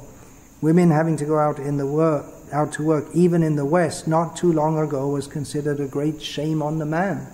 You can't support your wife. You're sending out your wife to work. A daughter or sister having to woo a man with her body was abominable, and their protectors might soundly thrash a man for approaching his sister or daughter. But nowadays the parents say, they expect the girl, go out, find a boy. Even the girl might want to dress chastely. Here in India, they get them tight jeans for the girls. I've heard such things. The parents, they want the children, the girls, to be like prostitutes. Actually, that's the word which Srila Prabhupada often used. So it's become a horrible society.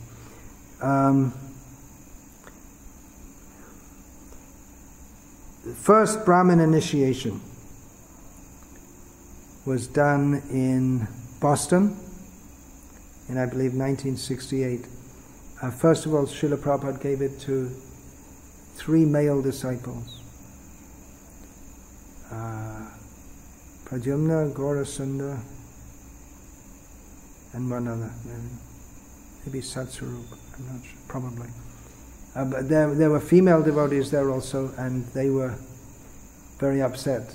Prabhupada saw this, and the next day he gave them also. So initially he wasn't going to, but this is described by Govindasi, Govindasi as she calls herself, because Prabhupada used to pronounce it like that. Govind, he didn't say Govind, Govindasi. So she explained there was herself, Jadurani, and Annapurna, I believe, 3 female devotees, and they were very upset. And then Prabhupada gave them but in the lecture that Prabhupada gave with the Brahminical initiation for the women, Prabhupada gave the whole lecture on how actually women should be married. There's no need for women to have Brahmin initiation, because if the husband is a Brahmin, she's a Brahmin, and if the woman is a Brahmin and her husband is not a Brahmin, what's the meaning of it? Now another point about menstruation. I'm not supposed to talk about this. I've been censured for doing this, but I've described, well, I'll get back to that later again, if there's time. I hope you've all got time, because a lot of discussion here. I didn't put this in the book. This was a letter written on the 1st of July 1999 to the Deity Worship Conference on the PAM-HO email system. So this is written by Kusha Devidasi, one of Srila Prabhupada's disciples, one of those who was most vocal in telling my disciples in Vrindavan what a useless guru they've got, and getting the book banned from selling. So she wrote, Gaur-Sundar and Govindasi, husband and wife team, were Srila Prabhupada's servant and secretary, 1967 and 1968. His Divine Grace requested Govindasi to take a 3-day break from her duties from the first day of her period. She reacted in such a way as to reject her Guru Maharaj's instructions because she didn't want to leave his personal service or presence. She did not want to surrender to Srila Prabhupada's request. So His Divine Grace said, oh, it doesn't matter. Again, on another occasion, Govindadasi was dyeing Srila Prabhupada's dhoti's saffron with a special rock. Srila Prabhupada noticed some reddish off-colored fluid on the floor and asked her if menstruation was the cause. If so, she should refrain from her regular service and take 3 days off. She explained it's from the cloth color. So for many years she followed this in this order, and she became disappointed with herself that Prabhupada had told her to do something and she hadn't done it. So Kusha Devidasi writes that Srila Prabhupada wanted that ladies should take 3 days off from all deity seva. This includes cooking and sewing. Due to initial rebellion and lack of information, this fact is not widely known. I hope this pastime sheds some light on the fact that we should be following the 3 days off rule as instructed by Srila Prabhupada early in the establishment of our beloved ISKCON. In Bharat Varsha, followers of Sanatan Dharma respectfully observe this rule as per Vedic prescription. So this is strong evidence that Prabhupada, he relaxed the rules for his female disciples. He didn't make up new ones, but he's seeing that they just didn't want to follow it, and Prabhupada did, rather than disturb their minds, he let them go on with it, although it's not something that he particularly wanted. Shubhag Maharaj, as an Indian devotee who joined in the West, and Ram Shraddha is another. I'm not sure if he joined in the West, but he was in the West for quite a long time. He's Ayah by background. He's from Hyderabad, great cook. Ayahs, they're great, means Tamil Smarta Brahmin family. So he also said, they both said that Prabhupada had told them that you can learn philosophy and dedication from the Western devotees, but culture you don't. You keep the culture you got in your home, not that you take their culture. I want to make a point. I have to meet Ram Shraddha sometime.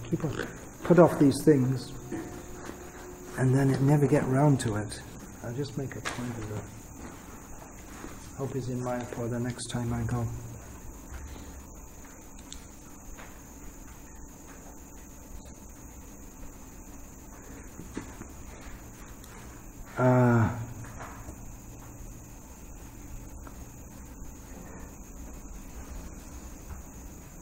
Yeah, I mean, you can all take a break. I guess you weren't ready for this.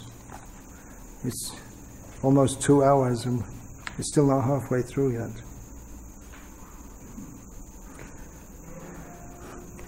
So,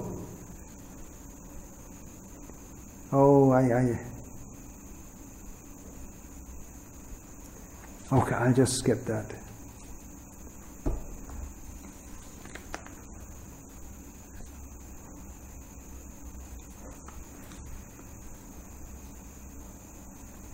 There are so many points. I'm going to have to skip over some things. Here's something written to me, or sent to me, by her husband, by another lady disciple of mine. I guess this may not apply. See, I'm gradually replying to this letter of that lady devotee, but I'm not only taking up the points which she has raised, but I'm including different objections that have been raised by others. So I'm not blaming her per se if I'm taking up points which she hasn't herself personally raised. So she wrote, I guess some Matajis feel cornered by even the mere existence of a book that speaks about the traditional role of women, because their understanding of that is being backward, repressive and miserable. I guess words and rational arguments will not be enough to persuade them unless they can see happy devotees living in a traditional Varnashram society. And perhaps for some, even that will not be enough. I write this in the book also, that instead of talking about it, we actually have to we have to talk about it also, but we actually have to establish communities in which we can show this.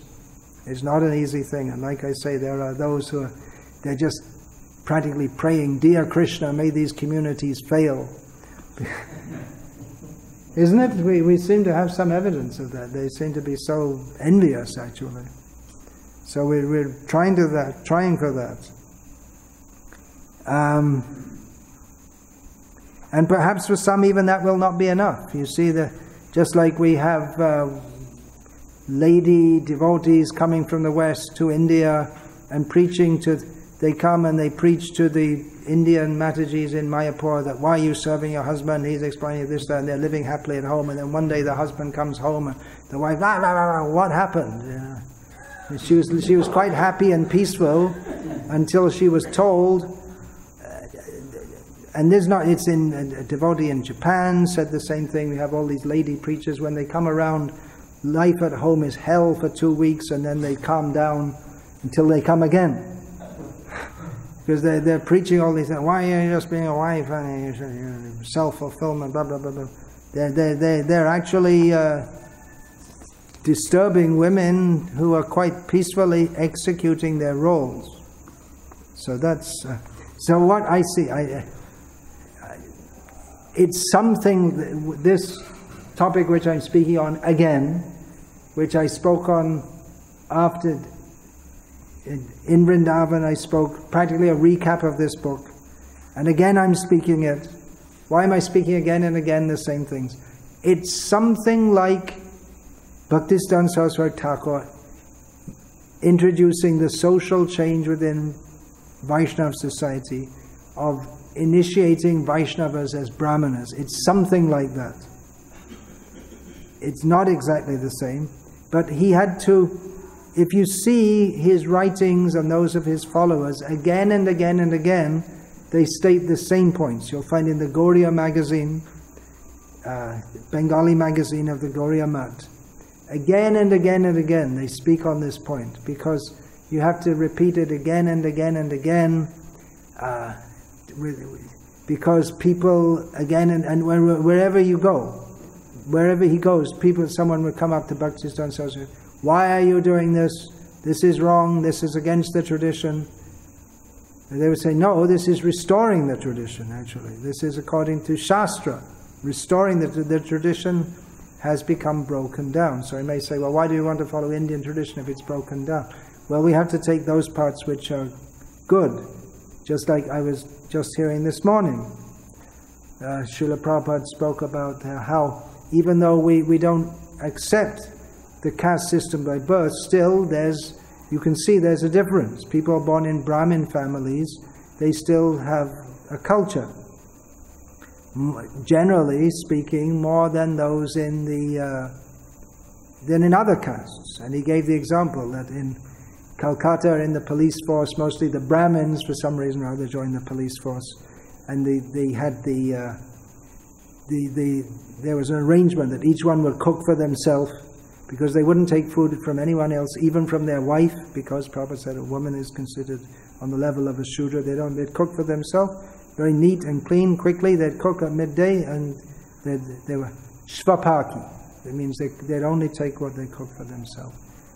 And many of them joined the railways also. They'd be station managers, so they'd be doing their Sandhya Vandanam at midday and worshipping Shalagram. And in between them, something like Muslims up to the present day, if you go in Saudi Arabia, everything closes down during the day. There's a time for the namaz.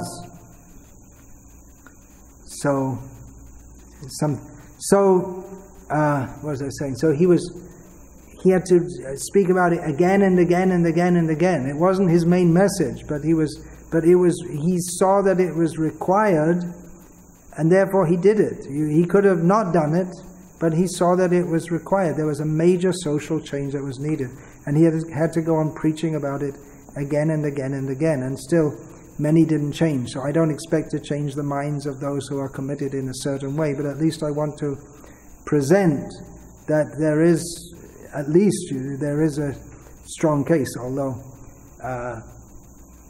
others will say, no, you're just misrepresenting Prabhupada. And I'll say, well, you're misrepresenting Prabhupada. Hare Krishna. Well, no one can disagree that Srila Prabhupada... And also saying this again and again and again, because those who want to follow these things within our society, they'll come under attack from others. Why are you doing like that? Why the women blah, blah, blah, blah, not doing this, not doing that? And they're quite happy in their role, in their constitutional position, but they become attacked by others. They may become disturbed. So we have to repeat these things again and again. No one can disagree that Prabhupada wanted to introduce Varnashram.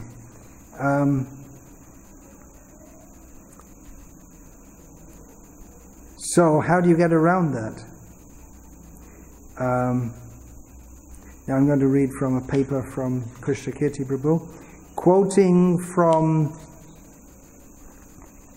what? A meeting of the women's ministry or something like Vaishnavi ministry or something like that. They wrote, Vedic life as extolled in our scriptures is highly interpretive. Understanding what is truly Vedic is elusive. Srila Prabhupada taught us about Vedic society and the role of Varnashram in elevating society, but he did not, practically speaking, engage his spiritual daughters within such a system. They were active preachers, pujaris, cooks, etc. Srila Prabhupada, in fact, introduced a new model with new standards, one based on preaching. So you can't avoid that Prabhupada wanted Varnashram, but they say he introduced a new model of Varnashram based on preaching, in which women have the same role as men, although Prabhupada never said such a thing. So, here's another quote from the book The Final Order, which has been completely debunked by Rochan Prabhu, that he's writing about the Ritvik system. Now, if you read through all the Shastras and all of Prabhupada's books all your life, you'll never have any idea that there should be a Ritvik system. It's a complete fabrication. But the Final Order, Krishnakant Desai, the great Acharya of the modern age, writes that the one who has understood Prabhupada's teachings on this point, which no one else could, we required him to descend from the spiritual world in his dirty shorts, which he doesn't change for days on end. He wrote that the important point is that although the Ritvik system may be totally unique, it does not violate higher order Shastric principles. It is testament to Srila Prabhupada's genius that he was able to mercifully apply such Shastric principles in new and novel ways according to time, place, and circumstance. So this statement from the Final Order is for the Ritvik doctrine, which has been condemned as heresy within ISKCON. And the first statement was made by some of Srila Prabhupada's senior women devotees and represents a view that is practically adopted as the official social policy of the ISKCON movement. So one is considered heretical and the other is considered, yes, this is it. That's good. Both statements claim that Prabhupada established something new and unprecedented and that the new thing he established is to be practiced indefinitely. Both rely fundamentally on the pragmatist notion of time, place, and circumstance, and both have the effect of either discounting or obfuscating tradition or significant sections of Srila Prabhupada's own life work, his books. In the women's statement, evidence from previous acharyas is discounted. Actually, in both of them. As long as Ritvikism supposedly follows higher order Shastric principles, whatever that means. That means we don't follow Shastra, we follow what we understand Shastra to mean according to our own imagination. Tradition need not be consulted. Tradition and the statements of previous acharyas are considered irrelevant. In the first statement, wide swaths of Srila Prabhupada's own teachings themselves become incomprehensible. The word varnashram occurs more than 1,000 times in Srila Prabhupada's published works. But if understanding it is truly elusive, as they say, then that leaves much in Srila Prabhupada's life works that is incomprehensible. If varnashram is incomprehensible, then it becomes impossible to implement Srila Prabhupada's order that varnashram be established within ISKCON, unless you make some...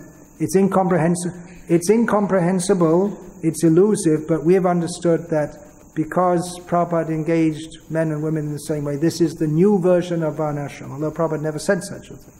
And in fact, he described the traditional model, and Shastra describes a traditional model.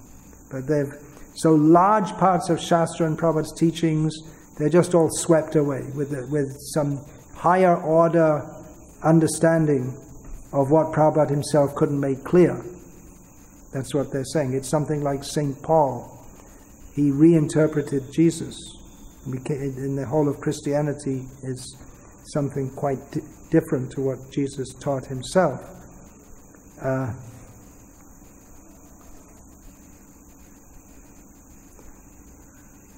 Now, here's a quote from Burke Rochford, a scholar who studied the Hare Krishna movement.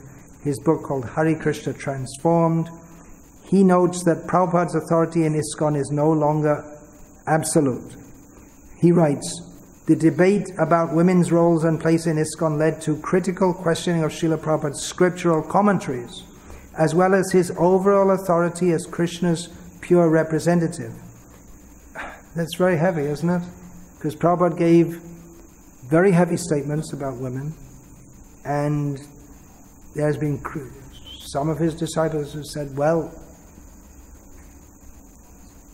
they question it. So the fact that, so they questioned that, and then there was a whole thing, this is some years ago, when there was something came out on some email when one female initiated person, I wouldn't call it devotee, she wrote actually very blasphemous things because she wouldn't accept what Prabhupada had stated and what Shastra states.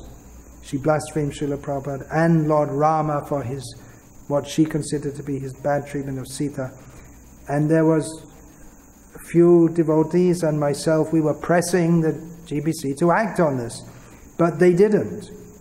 And it describes in this whole chapter how our attempt to do something about this failed because the leadership, they said it was politically correct, politically manageable, I can't remember the word, to just ignore those who are making the protest.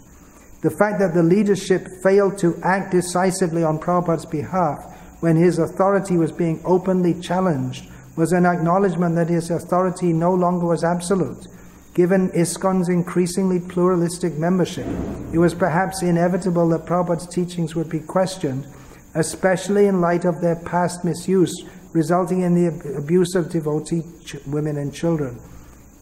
As one ISKCON leader expressed it, there is an irreducible diversity within ISKCON. It is a mistake trying to find the straight line. So in other words, there's nothing clear in Prabhupada's teachings according to this. What is important is whether a devotee fits within the boundaries of Prabhupada's teachings.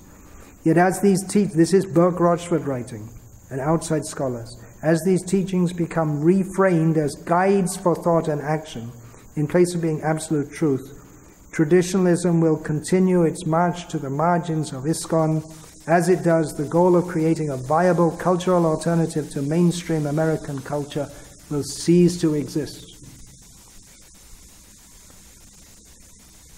So, if this is true, then Prabhupada and his legacy are further away from ISKCON's center than at any other time in history. Western culture has emerged victorious from ISKCON's struggles. So maybe we're just wasting our time. According to Berg Rochford, it's already gone, it's too late. Maybe what are we doing in this movement which has deviated in a very important way from Prabhupada's instructions? So, getting back to the letter from this lady disciple of mine in the West, she writes, "We have always had a close relationship and I love you with all my heart, but I have to be honest, and to say any less than how I feel would be misleading to you as my guru, as a writer, and to you as my closest friend. Please read my letter carefully and consider the points." It's very interesting. More than once she asked to read the letter carefully. And I'm saying, read the book carefully. So it's a case of, that William Blake said, we both read the Bible day and night, but where you see black, I see white. And interestingly, one lady devotee recently pointed this out to me, that Shiva and Parvati were both present when Chitraketu joked or insulted Lord Shiva. Lord Shiva took it one way and she took it completely differently. She understood it completely differently. So what is to do? I mean, practically speaking, there's no solution. In as much as there's no solution in terms of the movement, that everyone's going to come together to one point. It's not going. I think we should just accept the fact that we do have a deep cultural diversity, and where do we go from here? Where do I go from here?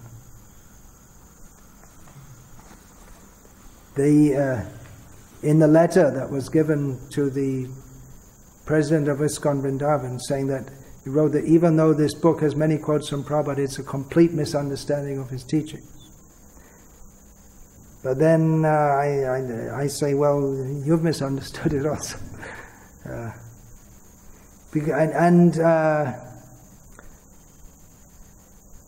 Some of the women who are protesting, they've been married and divorced several times. They're devotees, they're dedicated to Prabhupada, but socially they haven't been able, they've done great service for Prabhupada, but socially, for whatever reason, and it may be the husband is just completely off or whatever,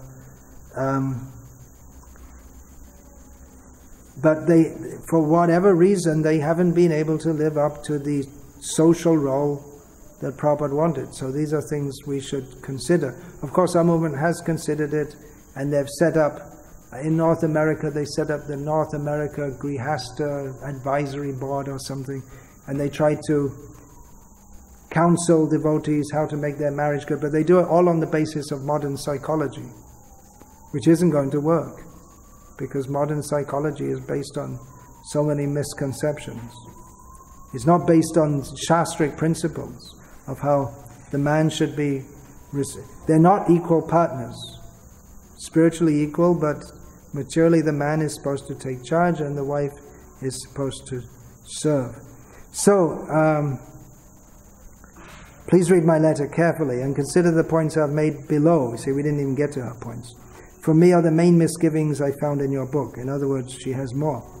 Although I'm very upset, I don't want to focus on my feelings in this letter, although undoubtedly they come through.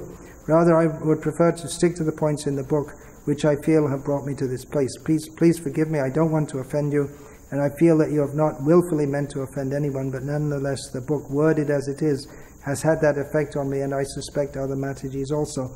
Yeah, it seems some find it offensive, but on the other hand, are we going to bury these issues forever? If you bring it out at all, someone's going to get offended. But so what do we do? Should we just go along and just people? Why should they get offended if you present that Prabhupada wanted this, what he wanted. How do I do it in such a way?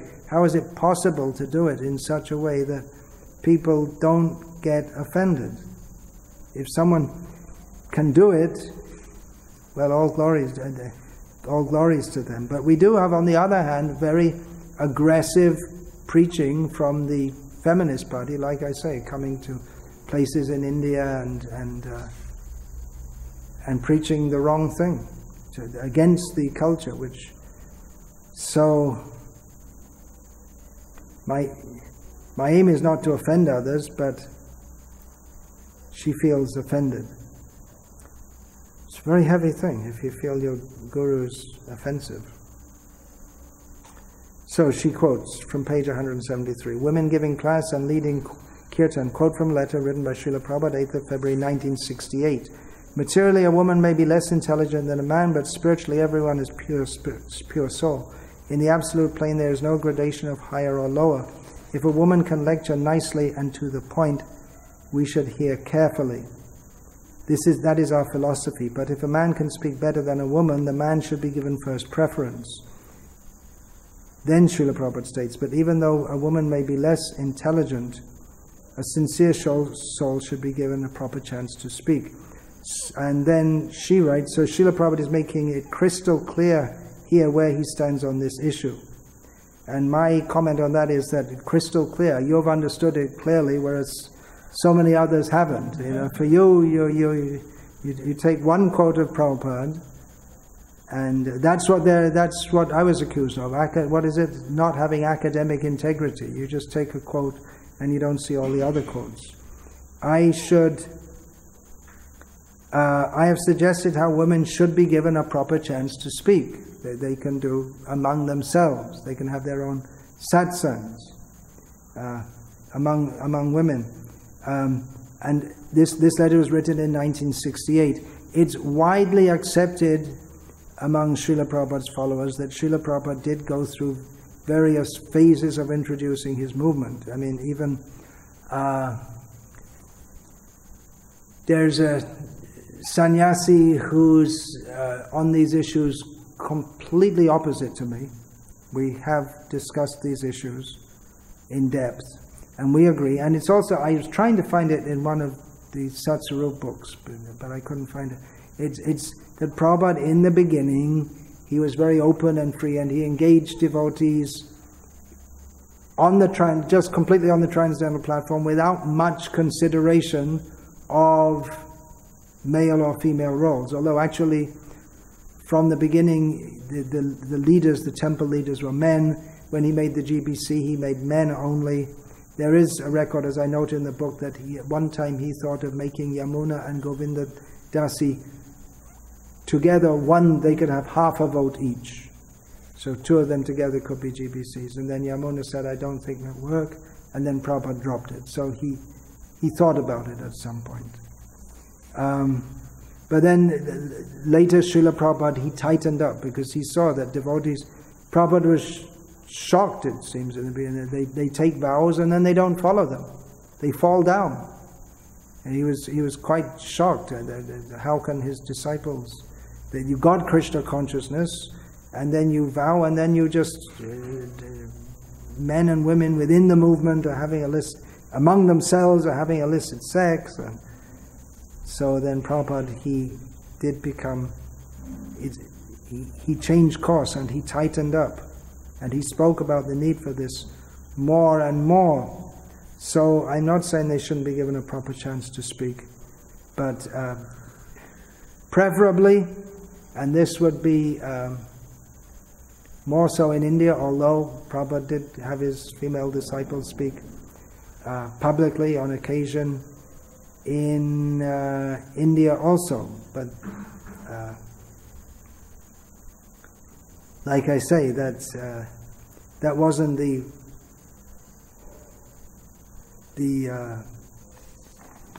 ultimate. He engaged them transcendentally, but at the same time he saw that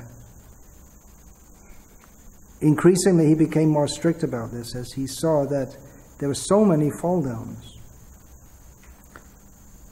Then she writes, here is where I find imbalance. The founder Acharya has spoken on the standard to be followed in regard to kirtan in class in his movement, and then shockingly for me as a disciple, you come and elaborate on this, adding from 74 to 77, there was not a single instance of a woman lecturing, whereas dozens of men did. Why does that change the order of Srila Prabhupada? That other devotees did not enforce Srila Prabhupada's instruction means his order means nothing.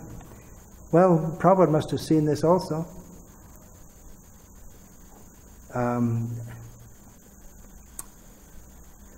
That's like this, there's something about the direction of management, and that wasn't implemented, and we don't find anything in Prabhupada's written instructions that it shouldn't be implemented. But at least according to Harishari Prabhu, that Prabhupada said that would introduce too much politics. And so he didn't enforce it.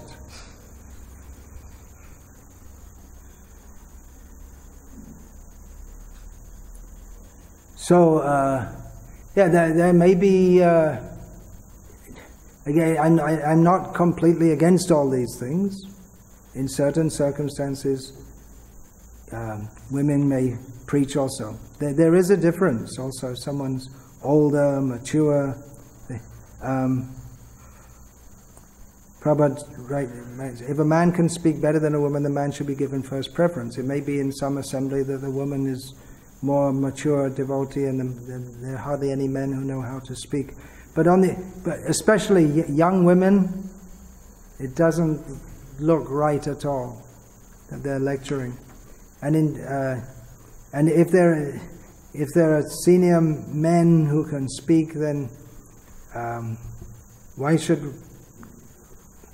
women do that? It's as I write in the book, that if they show that the best women are those who get out in the world and they become big traveling preachers and they're the great ones and they're just like, then that becomes the role model.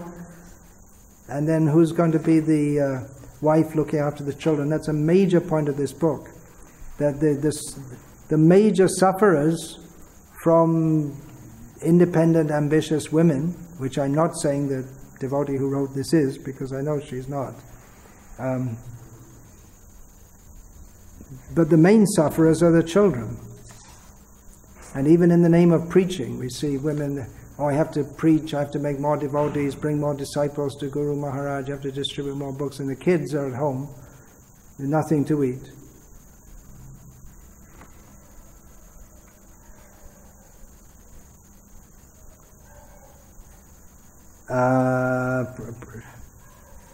Then she writes, Prabhupada not only personally asked Mataji wanted to lead kirtan, he asked her to lead kirtan in front of thousands of Indians when he returned to India with his dancing. White elephants, Western disciples, not even mentioned in your book.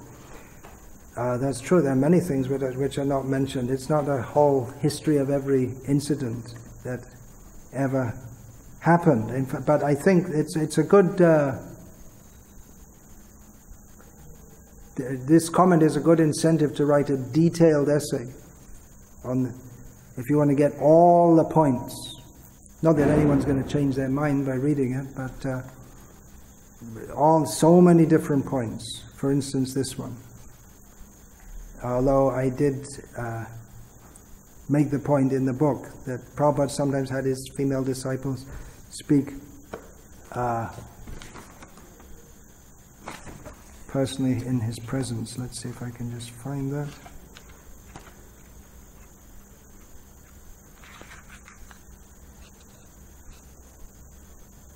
Yeah, overall within ISKCON it was quite rare that women would give lectures.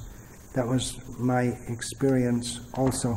In fact, after I'd been in the movement just a short time, one lady devotee came and she gave, I think she came from France, and she more or less insisted, no women weren't giving lectures, and she more or less insisted that she did.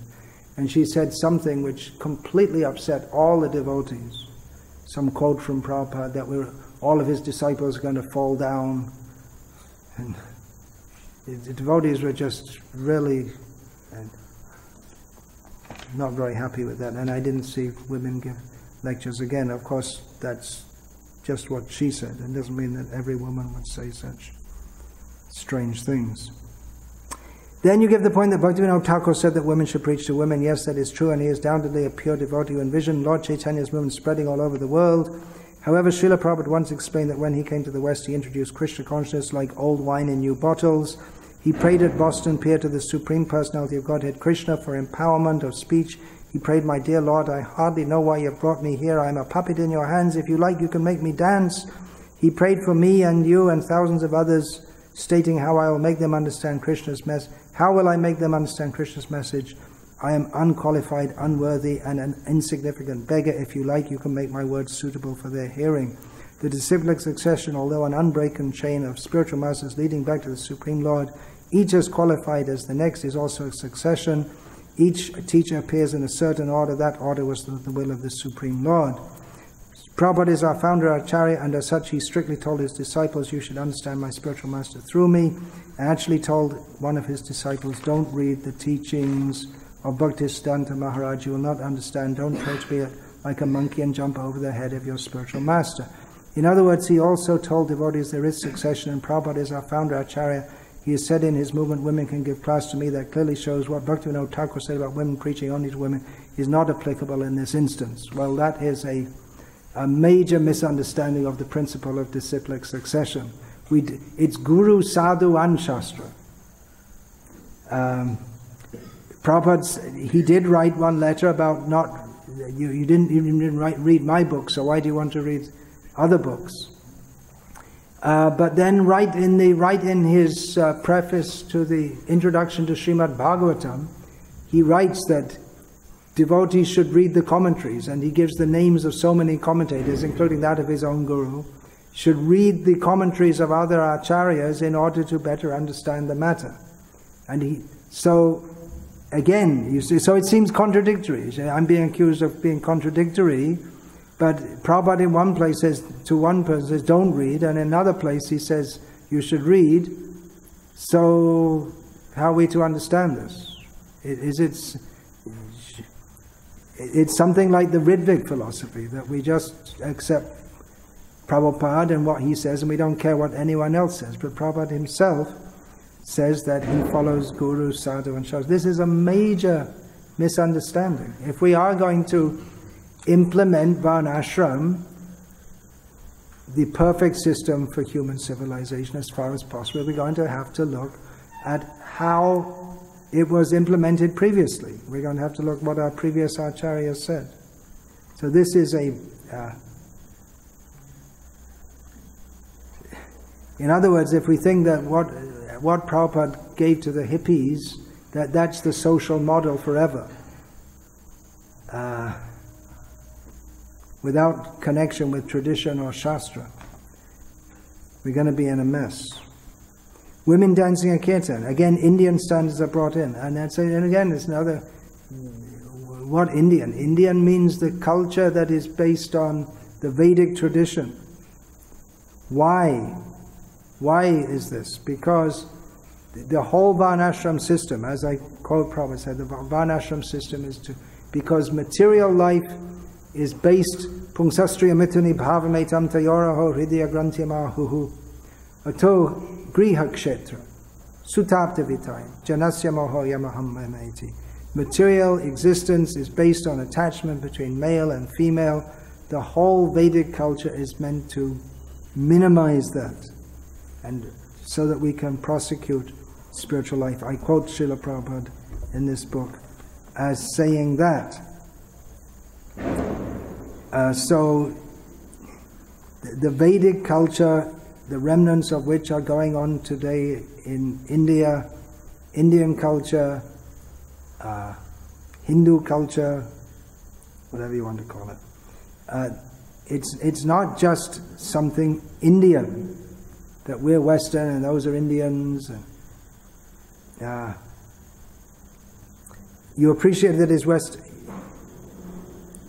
Prabhupada, as you said, appreciated his Western disciples with enthusiastically danced. The fact is that Srila Prabhupada taught all his early disciples the Swami step and even lead guests, both women and men, in preaching programs very joyfully with both hands in the air to follow him in the Swami step. If Prabhupada did not want women to give class, lead kirtan or dance, He could have made it known, which he did not at any time, although he did make it very clear that he did not want women to live independently. I fully agree with those quotes, thank you. And to travel independently, I agree with also those of Prabhupada's words. I have no problem accepting those instructions. But for women not to give class, lead kirtans or dance, I'm sorry, that was never said by our founder Acharya. And never said by me also. So, to add extra rules to the movement gives the same message as taking away rules or instructions that he so mercifully gave us.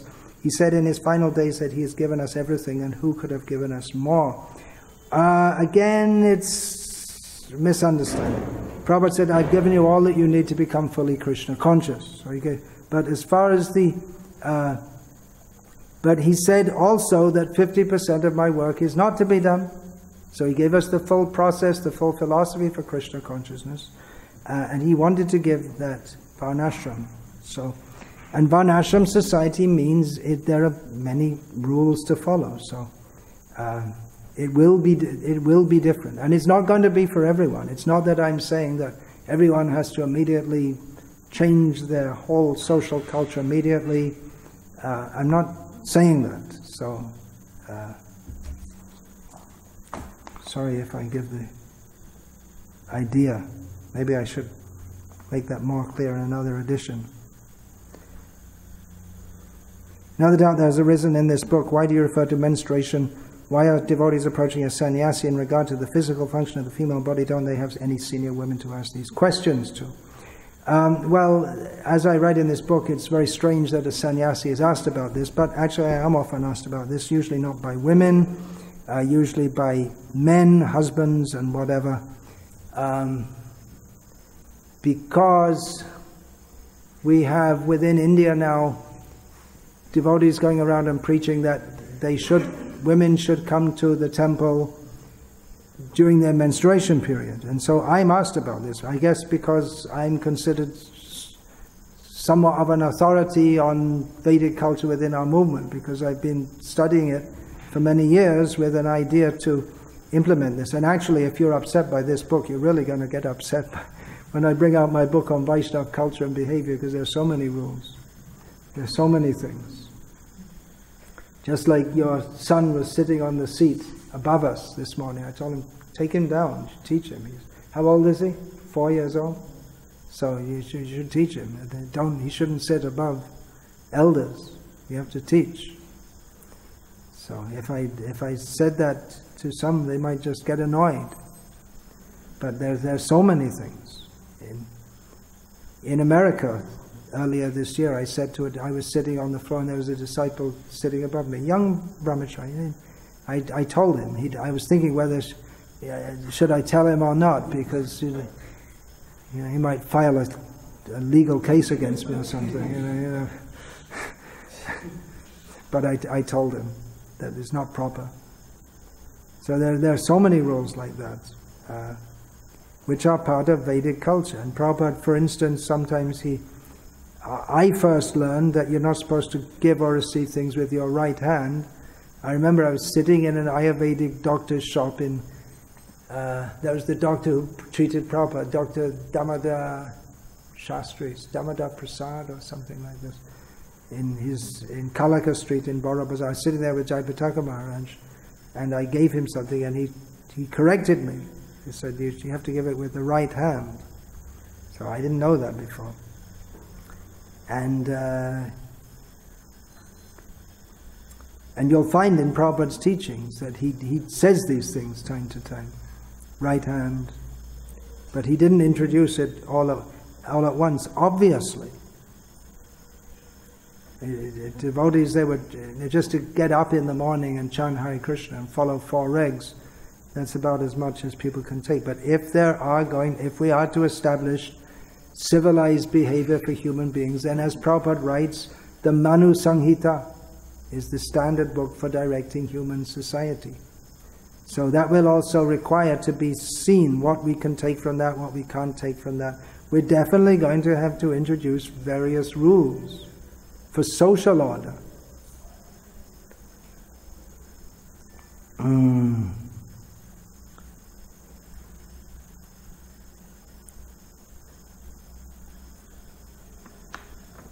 Then she writes about how I got it wrong, that women who are breastfeeding, they don't menstruate. So I looked it up on the internet. It's not true in all cases. And I'll just skip through that a bit. So Prabhupada told Matajis living in America during their menstrual period, although I do not have access to it at this time. I know Prabhupada was once asked a question by one of his then temple presidents in regard to what ladies should do during this time. He said they should rest and do a little cleaning if possible. Another time he told the temple president in America that each Mataji living in temple should be given a handful of raisins every day to keep up their iron levels during this time. Srila Prabhupada allowed women to live in the temple, what to speak of not visit the temple during their period. What are women who live in the temple supposed to do during their period? Sleep on the doorstep. It clearly was not an issue for Srila Prabhupada, a handful of raisins and little cleaning up all the references. Again, go back to the introduction where I said this will be especially germane for devotees living in India. If we are going to introduce Vedic culture, gradually these things could be introduced in the West also, because it's just like, it's unclean. It's like having dysentery or something. You're constantly unclean. It was clearly not an issue for Srila Prabhupada. A handful of raisins and little cleaning. Should have been a big issue, he would put in more regulations. As long as they're not engaged in deity worship or making contact with things which are needed in the deity's service, Prabhupada didn't really say anything about it. I know since I joined, we were told by senior ladies not to go around Tulsi or touch her also during this time. About it removing the duration of life from a man to see a woman in this condition and removing his knowledge, I can only conclude that this quote, like many in the book, was neither given to us by Srila Prabhupada or explained by him. So I don't know why it is given at all, if all it will do is to take the whole issue out of context. Again, Shastra in the center. These are statements from Shastra. It's really going to be tough establishing this. We can understand. Prabhupada didn't say this, so finished. Varnashram means, Prabhupada's idea of Varnashram is that women and men are all the same. And you live on farms, and women and men, they all do the same things. There's no distinction. So that's how... But here in India, at least, there are many devotees, and even actually not even our devotees. Many people who are members of different Hindu organizations, even Mayavadis, they understand the importance of this Vedic culture and they want to bring it in. With one major exception, is that most of them, they're not, this point of separating men and women, they're not very strong in it. One exception is the Swami Narayan Sampradaya. They're strong on that. And they've been fooled by Western propaganda. And also there are some Vedic scholars who say that women and men were all the same in past times, and a common thing, they quote exceptions to make that a rule, because you have in the Upanishads this Gargi is challenging Yajnavalkya. She's a woman, she argues with him. She's a Brahmavadini, she's described as a spiritual philosopher. But that's not the general standard. There may be exceptions in any society, but that's not the general standard. No doubt there are very good devotees who, in female bodies, who may be millions of times more advanced than I can ever imagine to be. And they can maintain their Krishna consciousness and do preaching and do so many things. But for general people, they have to be regulated society in specific roles so that they can progress properly according to their level. Brahman, Kshatriya, Vaishya, Shudra, or woman. It's women, their role, that's described in Srimad Bhagavatam. There are roles for Brahmana men, roles for Kshatriya men, roles for Vaishya men, roles for Shudra men, and the woman's role is to assist her husband in whichever role he has. She doesn't have a separate varna of her home. And then 2 more points that really disturb me. The point of a woman marrying upward. Yeah, this is not from Shastra, that's a fact. A quote that it's about polygamy. Now, what she's mixing up, I'm not saying that this necessarily applies to our movement. She's saying, I can't imagine why any man in our movement would want to marry more than one woman.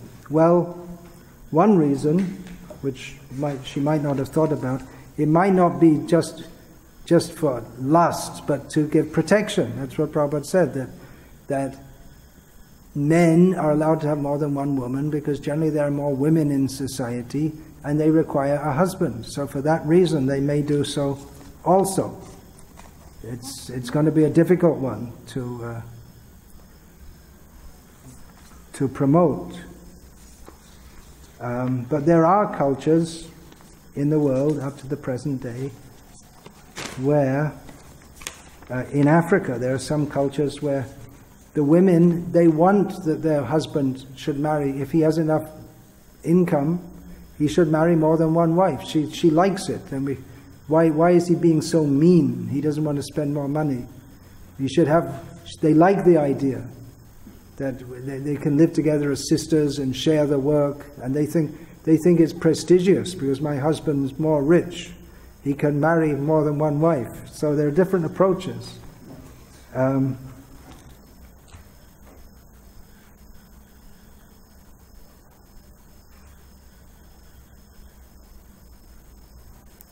So within our movement, it's not, that may not apply. I'm sorry, I may not have expressed myself clearly because sometimes I'm speaking about general principles which apply to people in general.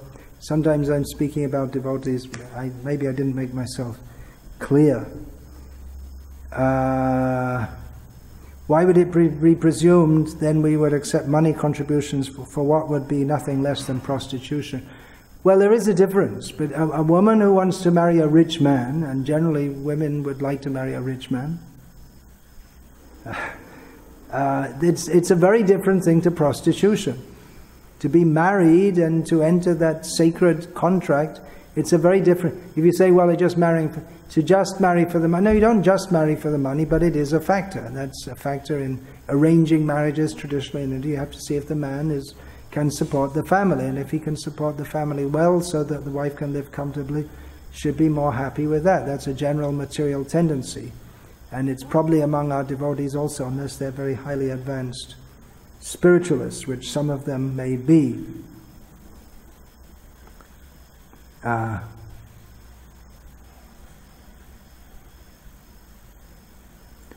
Clearly, to introduce into our movement, polygamy would cause untold problems. Maybe, but in general, Prabhupada, he didn't encourage it within our movement because he saw it might cause so many problems. But in general, if we examine the whole question, Prabhupada's last words on this, in general, he's in favor of that, but it may not be the time to introduce it. But at least we can start talking about it and understanding it. There may be a time when we are ready to introduce that. And that would help those women who are coming to our movement who don't get husbands.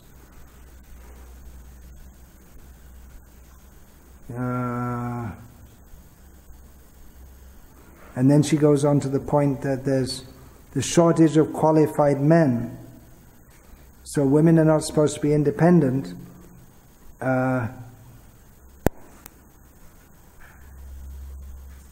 They're supposed to be married. Yeah, it's a vicious cycle.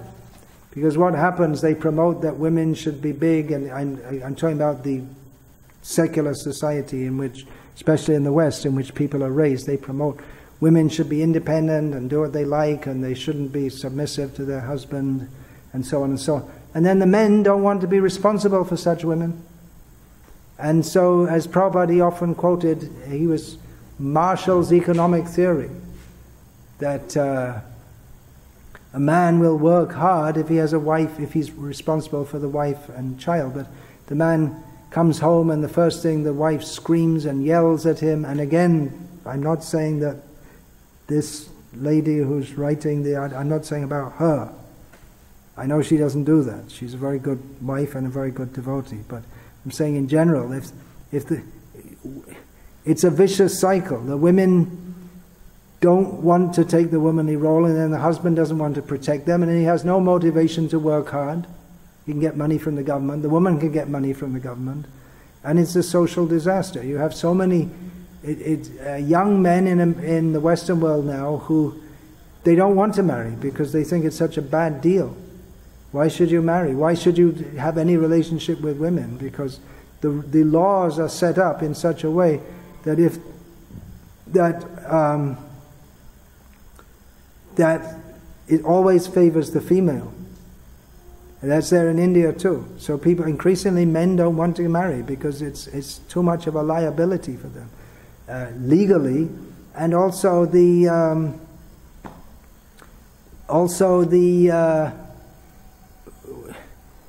a man has that ego, as Prabhupada writes. Again, it may not be a devotee, but it may be also, because it's not that we all become pure devotees as soon as we join the movement. So, it's a vicious cycle. The men, they're not as men should be because the women aren't as the women should be, and the whole thing has been promoted by demons, and the whole society is a complete mess. But we have to start taking steps to rectify that. So then she writes, why not write a book targeted at men, their qualities, and how they can uplift themselves spiritually in order to lead the way in this movement? Very good idea. But I did write within this book, on page 159, proponents of traditional gender roles are often charged with particularly stressing the duties of women over those of men. However, the reason for particularly emphasizing women's duties is that a major disparity in modern society is that of women trying to be like men, not vice versa. So that's one point to consider. And the book actually has 3 subtopics on the duties of men, 3 sections, beginning from page 157. The first section is called Hopeless Women Become Feminists, Men Should Become First Class, Some Misconceptions of Men, and Duties of Married Men. So that covers several pages. We did take birth in the West, and Srila Prabhupada understood that fact. He understood that as educated, bright women, we would find it difficult to conform to traditional Vedic concepts. Therefore, he so mercifully allowed us to dovetail our nature in Krishna's service. I also cannot understand why the back of the book has pictures of women who look Indian and others born in traditionalist communities, and then the Western women are all photographed in men-like careers. Well, actually, it shows Indian women.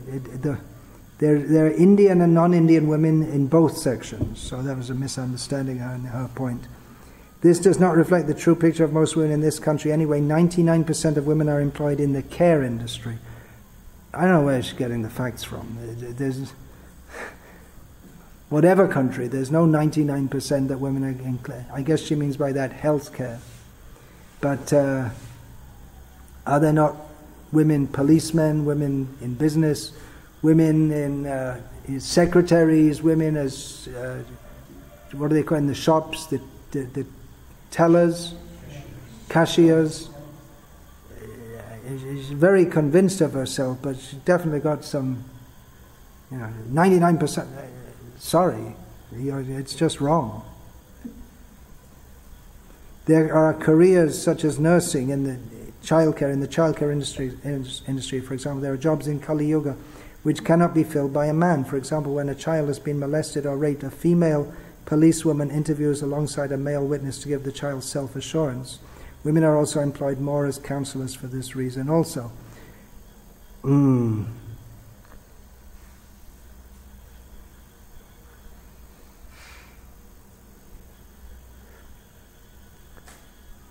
Yeah, women is better for children.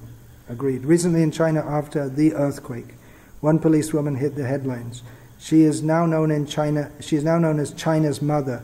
She was called to the scene of devastation, a building completely destroyed, and there were many crying babies, and having her own 6-month-old son, she could understand their suffering, so she breastfed 9 babies and is still feeding 2. Did her position and her uniform make her any less of a mother? No, a mother is always a mother, and many of the professions filled by women involve mothering, nursing, listening to children in emergency situations. Doctors, lawyers? Lawyers is a... I think she's got a misconception of what lawyers are. It's a very tough profession. Look at Hillary Clinton. She's from a lawyer's background, and she's hawkish. She was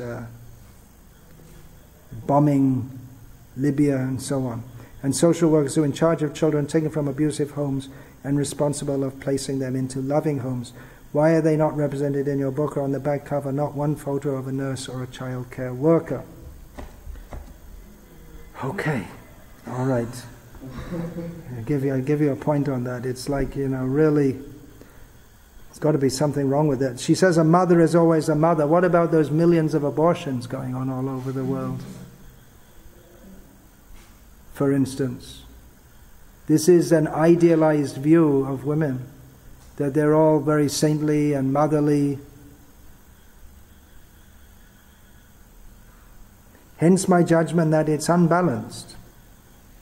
Well, sorry, but it seems that in some ways you're unbalanced. So what does balance mean? It's like calling someone an extremist. My final argument is Mother Falini's essay about female initiating gurus.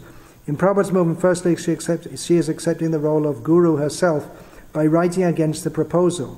Okay, let's accept her proposal, no female gurus. But then if we accept her authority, then are we not accepting her at least as an instructing guru, which in other parts of your books is not recommended? You say clearly Prabhupada wanted men to lead the way, so here again is a contradiction. If I put women to show that if I don't have women, then he'll just say, see, it's just men. They're just trying to suppress the women. And if you put women, you say, why are you putting women? You see, they're not supposed to, you're supposed to just shut up and keep quiet. So we do it, damned if you do, damned if you don't.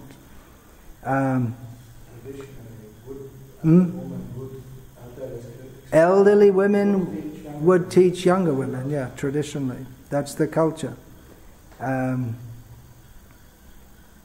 So she sees a contradiction in this. By the way, I'm not wholly against that there should be female Diksha gurus.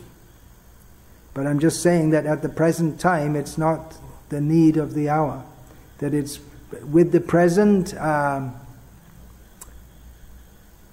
gender parity, feminist ethos in our movement, it would be again a sign showing that everything you can do, I can do better. There have been initiating gurus within the Gauriya tradition, female, but they were the culture was already established. Our first need is to establish this culture. Prabhupada spoke so much about establishing that culture. Why don't we talk about that? How much did Prabhupada talk about female initiating gurus? Why do we talk so much about one thing that Prabhupada didn't stress? And the thing that he did stress, we don't want to talk about that at all. So I'm not against it, but at the present time, it's just not the need of the hour. So it would send a wrong message. Prabhupada in about 1968, I believe, he wrote a letter saying that maybe by 1975 all my disciples, boys and girls, they'll all become initiating gurus. By 1975 he didn't institute it. When he was asked if women can be initiating gurus, Prabhupada said yes, but in very rare cases. And he gave the example of Janava Devi, the wife of Lord Nityananda. So at one point it seems, Prabhupada, he had the idea to engage men and women equally, but he did change that. That requires a paper to show all that in some detail. And then there's something also she quotes that Srila Prabhupada gave Brahmin initiation to the devotees going to England, just before they went to England, in Toronto. This must have been 1969 or late 1968, something like that. So there was Shyamasundar and his wife Malati, Mukunda and his wife Janaki, and Guru Das and his wife Yamuna. So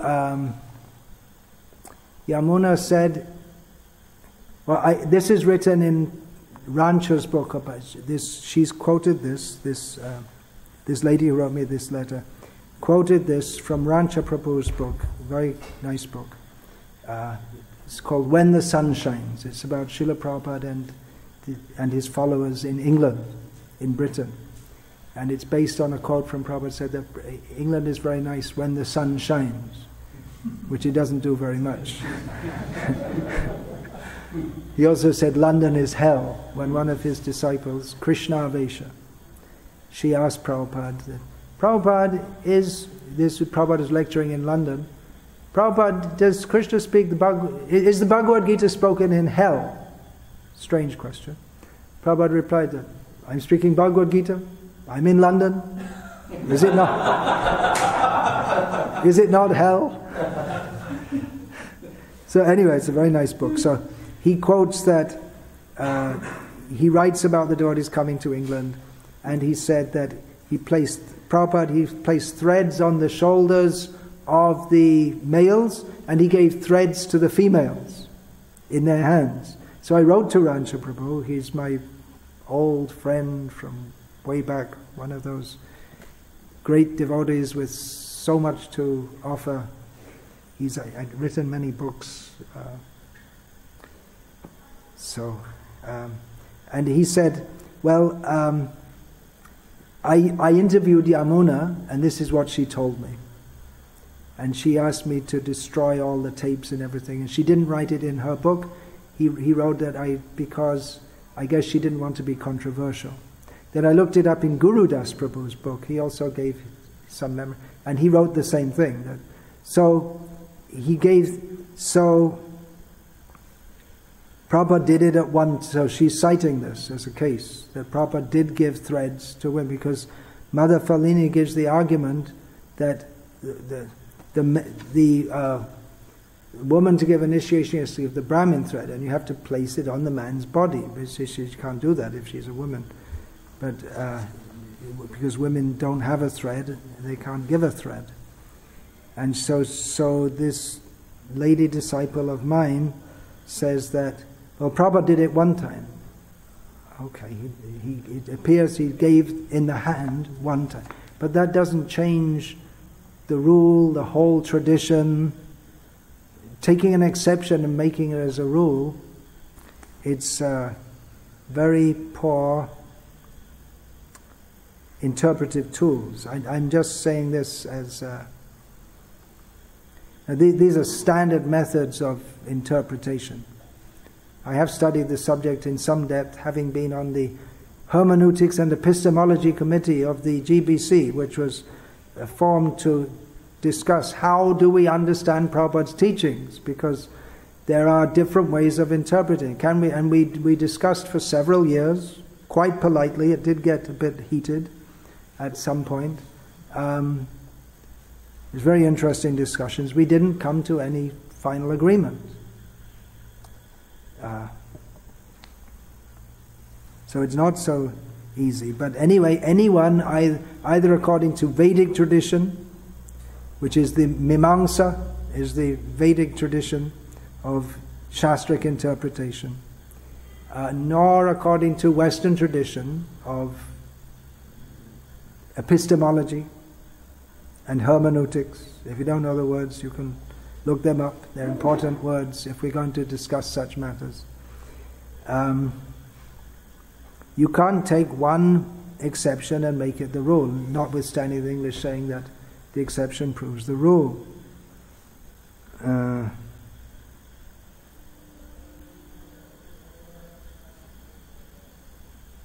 Then she goes on, you can chant Gayatri without a thread. The thread, although given in India only to men, is also because in India initiation, both first and second, was traditionally only given to men. Actually, in India there's no conception of first and second initiation. That does not take away from the fact that a Brahmin is still a Brahmin, and Prabhupada did not see his lady disciples as such.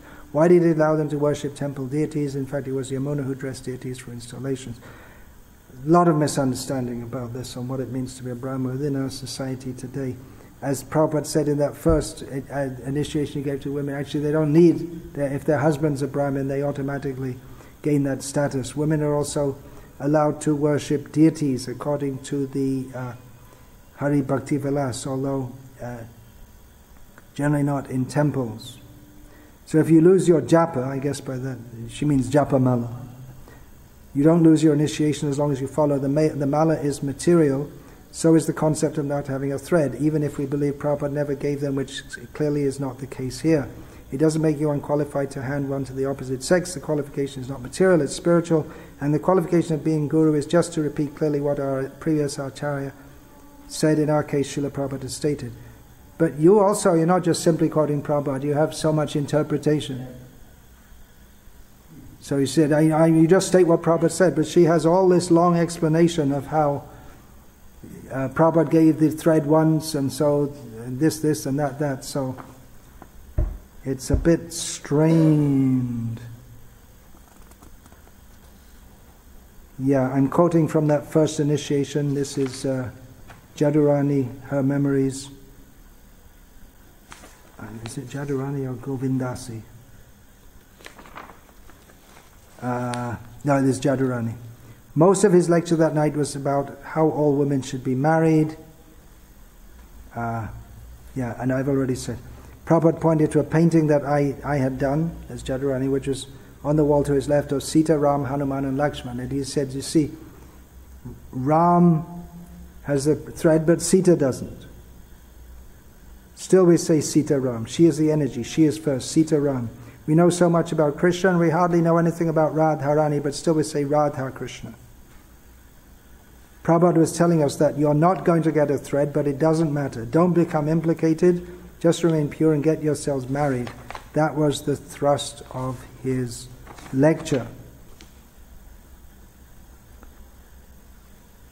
Then she goes on about Saraswati. Saraswati was still a child. Prabhupada liked that she was preaching. He didn't say she should cook so and never to open her mouth as she has a female body. This is a bit too much, actually, because I never said that women should not open her mouth. So too Prabhupada told devotees, do not simply say Swamiji says, don't follow me blindly. So just before she wrote that you just have to repeat clearly what Prabhupada stated, and then she said, don't follow blindly.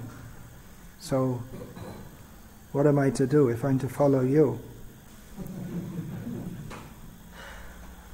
But later Prabhupada did give that direction, that as I've stated before, in the early days especially he didn't, but later on he stated this should be the direction. Oh, almost 3 hours.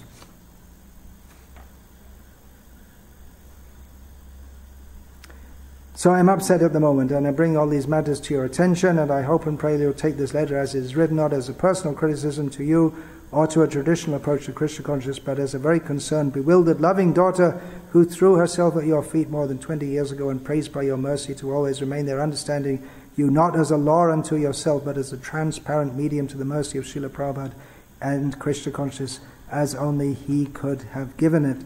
So it is definitely a spiritual crisis for her, that she has much dedication and respect and affection for me for over all these years.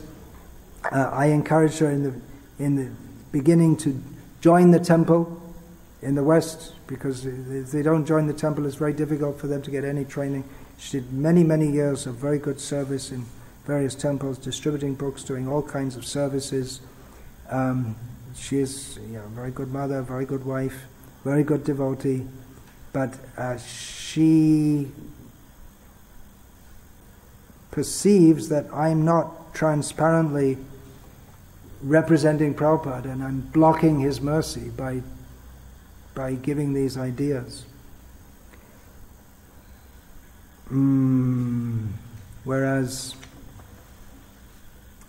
others, they think, other female disciples of mine think that, oh, my life became so much better when I understood these principles. As I say, she's a very good devotee. She's very, very dedicated. But I don't think everyone can do what she does. She does all her motherly duties and wife duties. And she also goes on book distribution in the daytime. She's very careful about how she does it.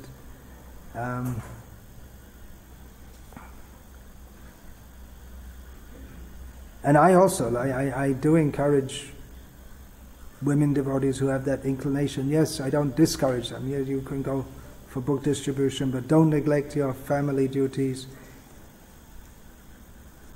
So, although I'm pointing this direction, but it's not that I'm stereotyped that everyone has to be in such a way.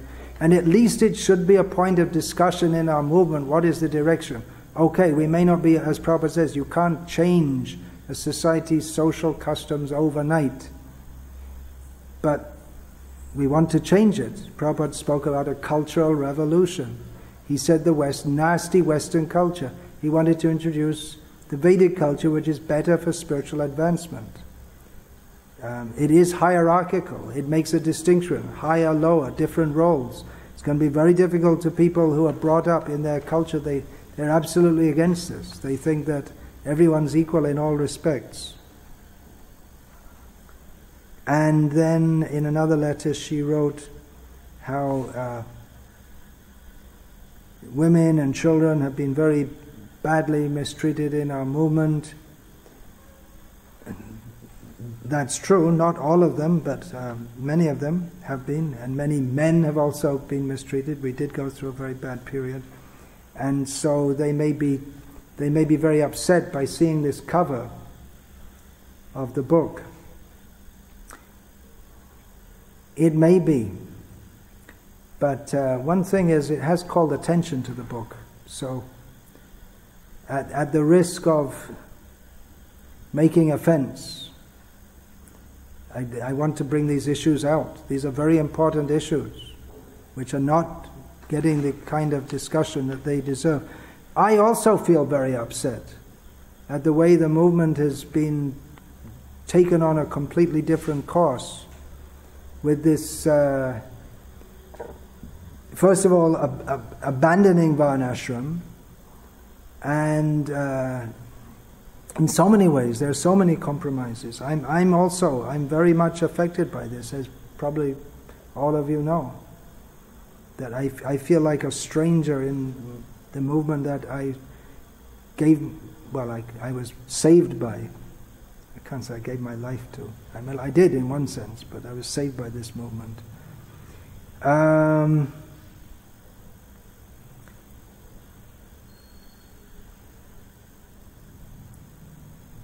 Some may be feminists, but even a feminist is still in a woman's body and so should be treated with respect, as was the teaching of Narad Muni when he saved Prahlad's mother.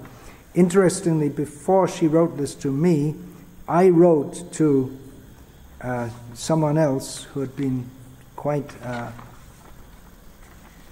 in quite a pointed way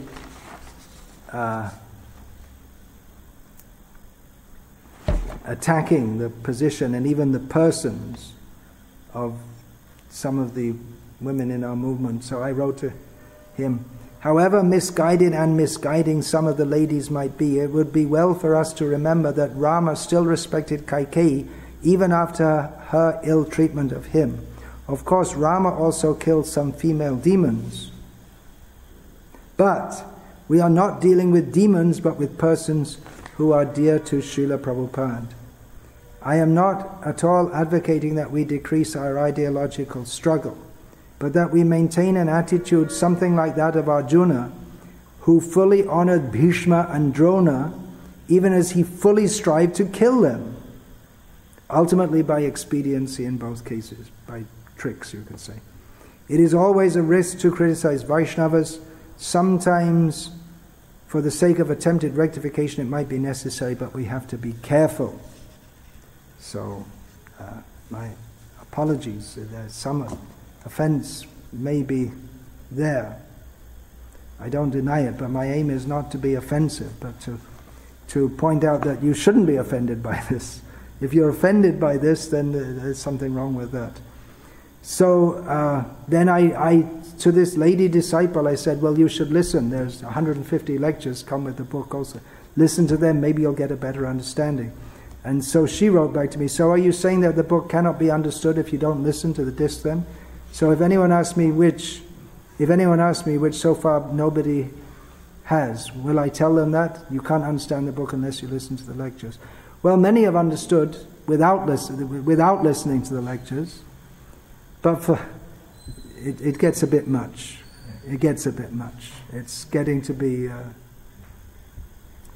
she thinks I'm offensive, but she's bordering there herself on the same thing. But I'm not offended, because if you take offense easily, then don't try to be a guru or a leader or any such thing. Which is another reason why women shouldn't take a leading role, because if you take a leading role, then you're going to be disrespected. That's especially true in the modern age. So you just have to get used to that. Here's a letter from another of my female disciples. So yeah, you can get... I'm not saying that...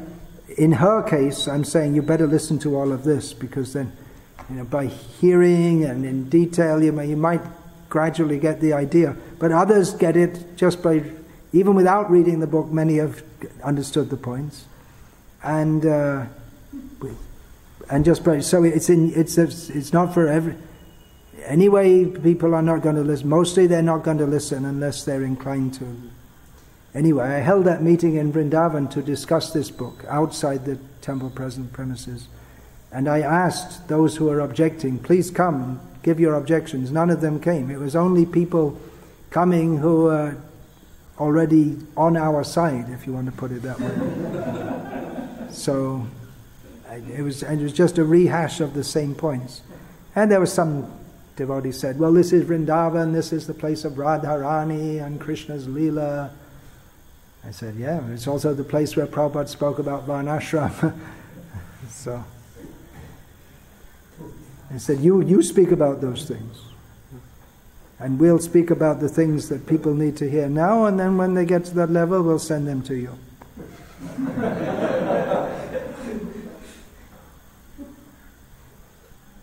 So this is from a female disciple of myself. Again, in your lectures on these topics, you elaborate and explain Shastric points and Srila Prabhupada's purports. By the way, you may say I shouldn't talk about these things at all, but I think I should do, even though it may not be the traditional role of a sannyasi, but someone has to explain these things. It's required, because there are so many misunderstandings. I don't personally involve very closely with lady devotees. That should be looked after by the Grihastha men, as I state in this book. But there are many misconceptions. Prabhupada wrote that I personally arrange marriages, although in the tradition of sannyas, no one did that. But then Prabhupada stopped after some time doing so, when his own disciples were qualified to do that. So in your lectures on these topics, you elaborate and explain Shastric points and Srila Prabhupada's purport. It's almost over, by the way. It's a long lecture. For example, why Shastra says that women should not be independent, or why... So I elaborate and explain Shastric points and Srila Prabhupada's purport. So that's what a disciple is supposed to do. You're supposed to elaborate on points that, particularly those points which are misunderstood, or those misconceptions which are prominent in human society. For instance, Srila Prabhupada spoke a lot about the cheating of scientists, which previous acharyas hadn't done. It was an issue in modern society which he felt necessary to address. He felt it necessary to address misconceptions about women's roles, because it was something that he was required to discuss. So also I discuss things which require to be discussed, so people can be free of misconceptions, although some people say, I have misconceptions, so everyone has to choose for themselves who they're going to follow. For example, why Shastra says that women should not be independent, or why women are considered less intelligent, why women should preach to women, why Krishna himself says that polygamy is good and how to do it, why Srila Prabhupada didn't tell some of these things to his female disciples immediately, but through his classes, conversations and books. I also didn't know much about it, but because I gave myself some time to listen from my husband and from your holiness, I now have a totally different understanding about all these topics. So it seems that some they don't want to get educated on this same thing. It's a big picture. You are gradually introducing the concept of Daiva Varnashram Dharma, and if we listen to it and take note, we can get an idea what society is more suitable for spiritual life and Krishna consciousness, and in what position women and children are much happier and peaceful. And you also inspire your female disciples to preach, teach, go into book distribution, etc. Many do not get education on Varnashram Dharma or Sri Dharma, or if one does not agree, then it is something else. It is just unwillingness to accept Shastric injunctions and having more faith in modern society's concept of women, children and family in terms of social life. As Srila Prabhupada wrote, he mentioned the puffed up womanly concept, the puffed up concept of womanly life. When we came to Krishna consciousness, we stopped eating meat and started to follow the 4 regulations. In the same way, when we grow in Krishna consciousness, we naturally want to change other things. Actually, we're expected to do that, accepting Krishna's Vedic culture and try to implement it as much as possible in our circumstances. Instead of denying it all the time as impossible or exploited, because it is the opposite of modern society's ideology. So it seems that many of the Western Matajis are completely unwilling to change that side of them when they join this movement. They agree with the 4 regulations, but that's it. The rest is just all equal with men, and they cover their ears to hear, and they have a very strong dislike towards Vedic culture because they think it is Indian and not from Golok, Vrindavan and Vaikuntha. Regarding the propagator of, or those who are propagating this Krishna West idea, they say that it's not, it's this Vedic, it's all Indian. In other words, maybe we should remove all that from Prabhupada's books because it's all Indian. I would not be surprised if they soon say they need a new God because Krishna is also Indian.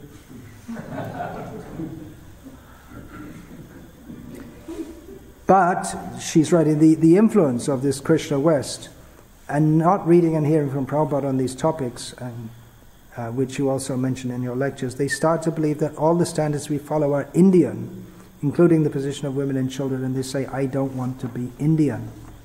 It's actually I'm sure Prabhupada would be very upset at this, because he said, oh, that's all India, and look at India, you see, they have rapes and caste system. Prabhupada would be very, very upset at this. This misrepresentation. So I may not have answered all the points that she made, but it's already, I've been speaking for over 3 hours, and it took me almost that much time to prepare all this. It's a very big topic, so it may be that I expect that this disciple of mine will continue to disagree with me on this. She's a strong-minded lady, and she's strong in her Krishna consciousness. What can I do? I can't control the mind. The duty of a guru is to give instruction, and the disciple has to accept or not accept. Like I've been speaking on these things for many years. It's nothing new. So, what to do about all this? It's unfortunate. It's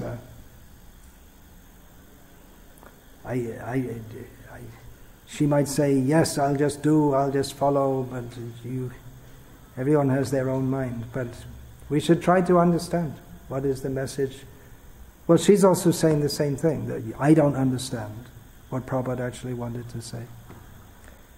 And I'm saying she doesn't. And it's not just me, and there's a whole divide in our movement. So where is this going to go? Anyway, at least it's going somewhere. If this book wasn't published, then we'd just be drifting on. Anyway, we're just drifting off more and more to compromising with secular society in so many ways. So I hope at least there may be some discussion. Probably there'll be some kind of rift or split or whatever, because that's the history of religious movements over various issues. I've suggested several times that we should consider, to GBC members, I've suggested we should consider having orders like the Catholic Church has, to accommodate different kinds of approaches. So thanks to Braj Bihari Prabhu, that there's some discussion of that is going on, and I asked different GBC members, but they just didn't take it seriously. But he's taken it seriously. Thank you to him for that. So, Hare Krishna. I hope no one has any questions. Well, there may be thousands of questions, but I think we all had enough for now. Is it?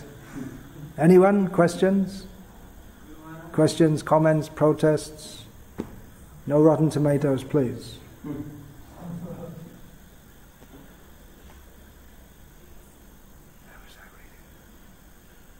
Yeah, okay. Teachers have to relate to the society, and the more the teachers and preachers have to relate to the society. Otherwise you can't preach. My experience was like when I was exposed to Srila Prabhupada's books, I spoke to my grandfather regarding this particular issue. And he exposed it to me that even though he went to a government school, every day they were reciting poems on Brahmacharya. And they were taught actually by the teachers was the importance of Brahmacharya. But then he had 4 sons and he couldn't share it with them because of the influence of the society, the trend it was taking. And so what I'm trying to make a point that many people might be knowing the truth, but to be so-called politically correct or to relate to the masses, they keep quiet. This has been a trend. And nobody has touched this particular issue because, like, if you are not a preacher, if you just are practicing pure spiritual life, then you cannot relate to the spiritual, then you cannot relate to this material world at all. Like the saying goes, the truth will make you lonely. Or Bhakti Vikasa Swami has been brought out sometime. He says that this material world is not fit for any gentleman to live. Then you are alone, you are lonely, and then you cannot relate to anybody. So maybe this being the point, many people who even realize this, they keep quiet. So what extent of diplomacy is practiced? It's too general a question. That you have to see how others are doing. It's impossible to answer clearly, because the question itself is not, what extent, what do you mean 20%, 30%, what do you mean by diplomacy and to what extent? Obviously a preacher has to make some connection with those he's preaching to. Otherwise there has to be some level of acceptance between the two. That you can study yourself. You see the different preachers, and how Prabhupada preached, and how different devotees preached. It's not stereotyped. Even Prabhupada, in some situations, he'd act in one way, and people asked him a question, he'd react in another way with someone else in another situation. Generally, presenting the truth. That's the point. Speaking strongly in Srila Prabhupada says, you can see that book. Although Prabhupada also sometimes said, in the beginning you just give them kirtan and prasadam. Later you give them teaching. He also said that sometimes. Okay, Hare Krishna.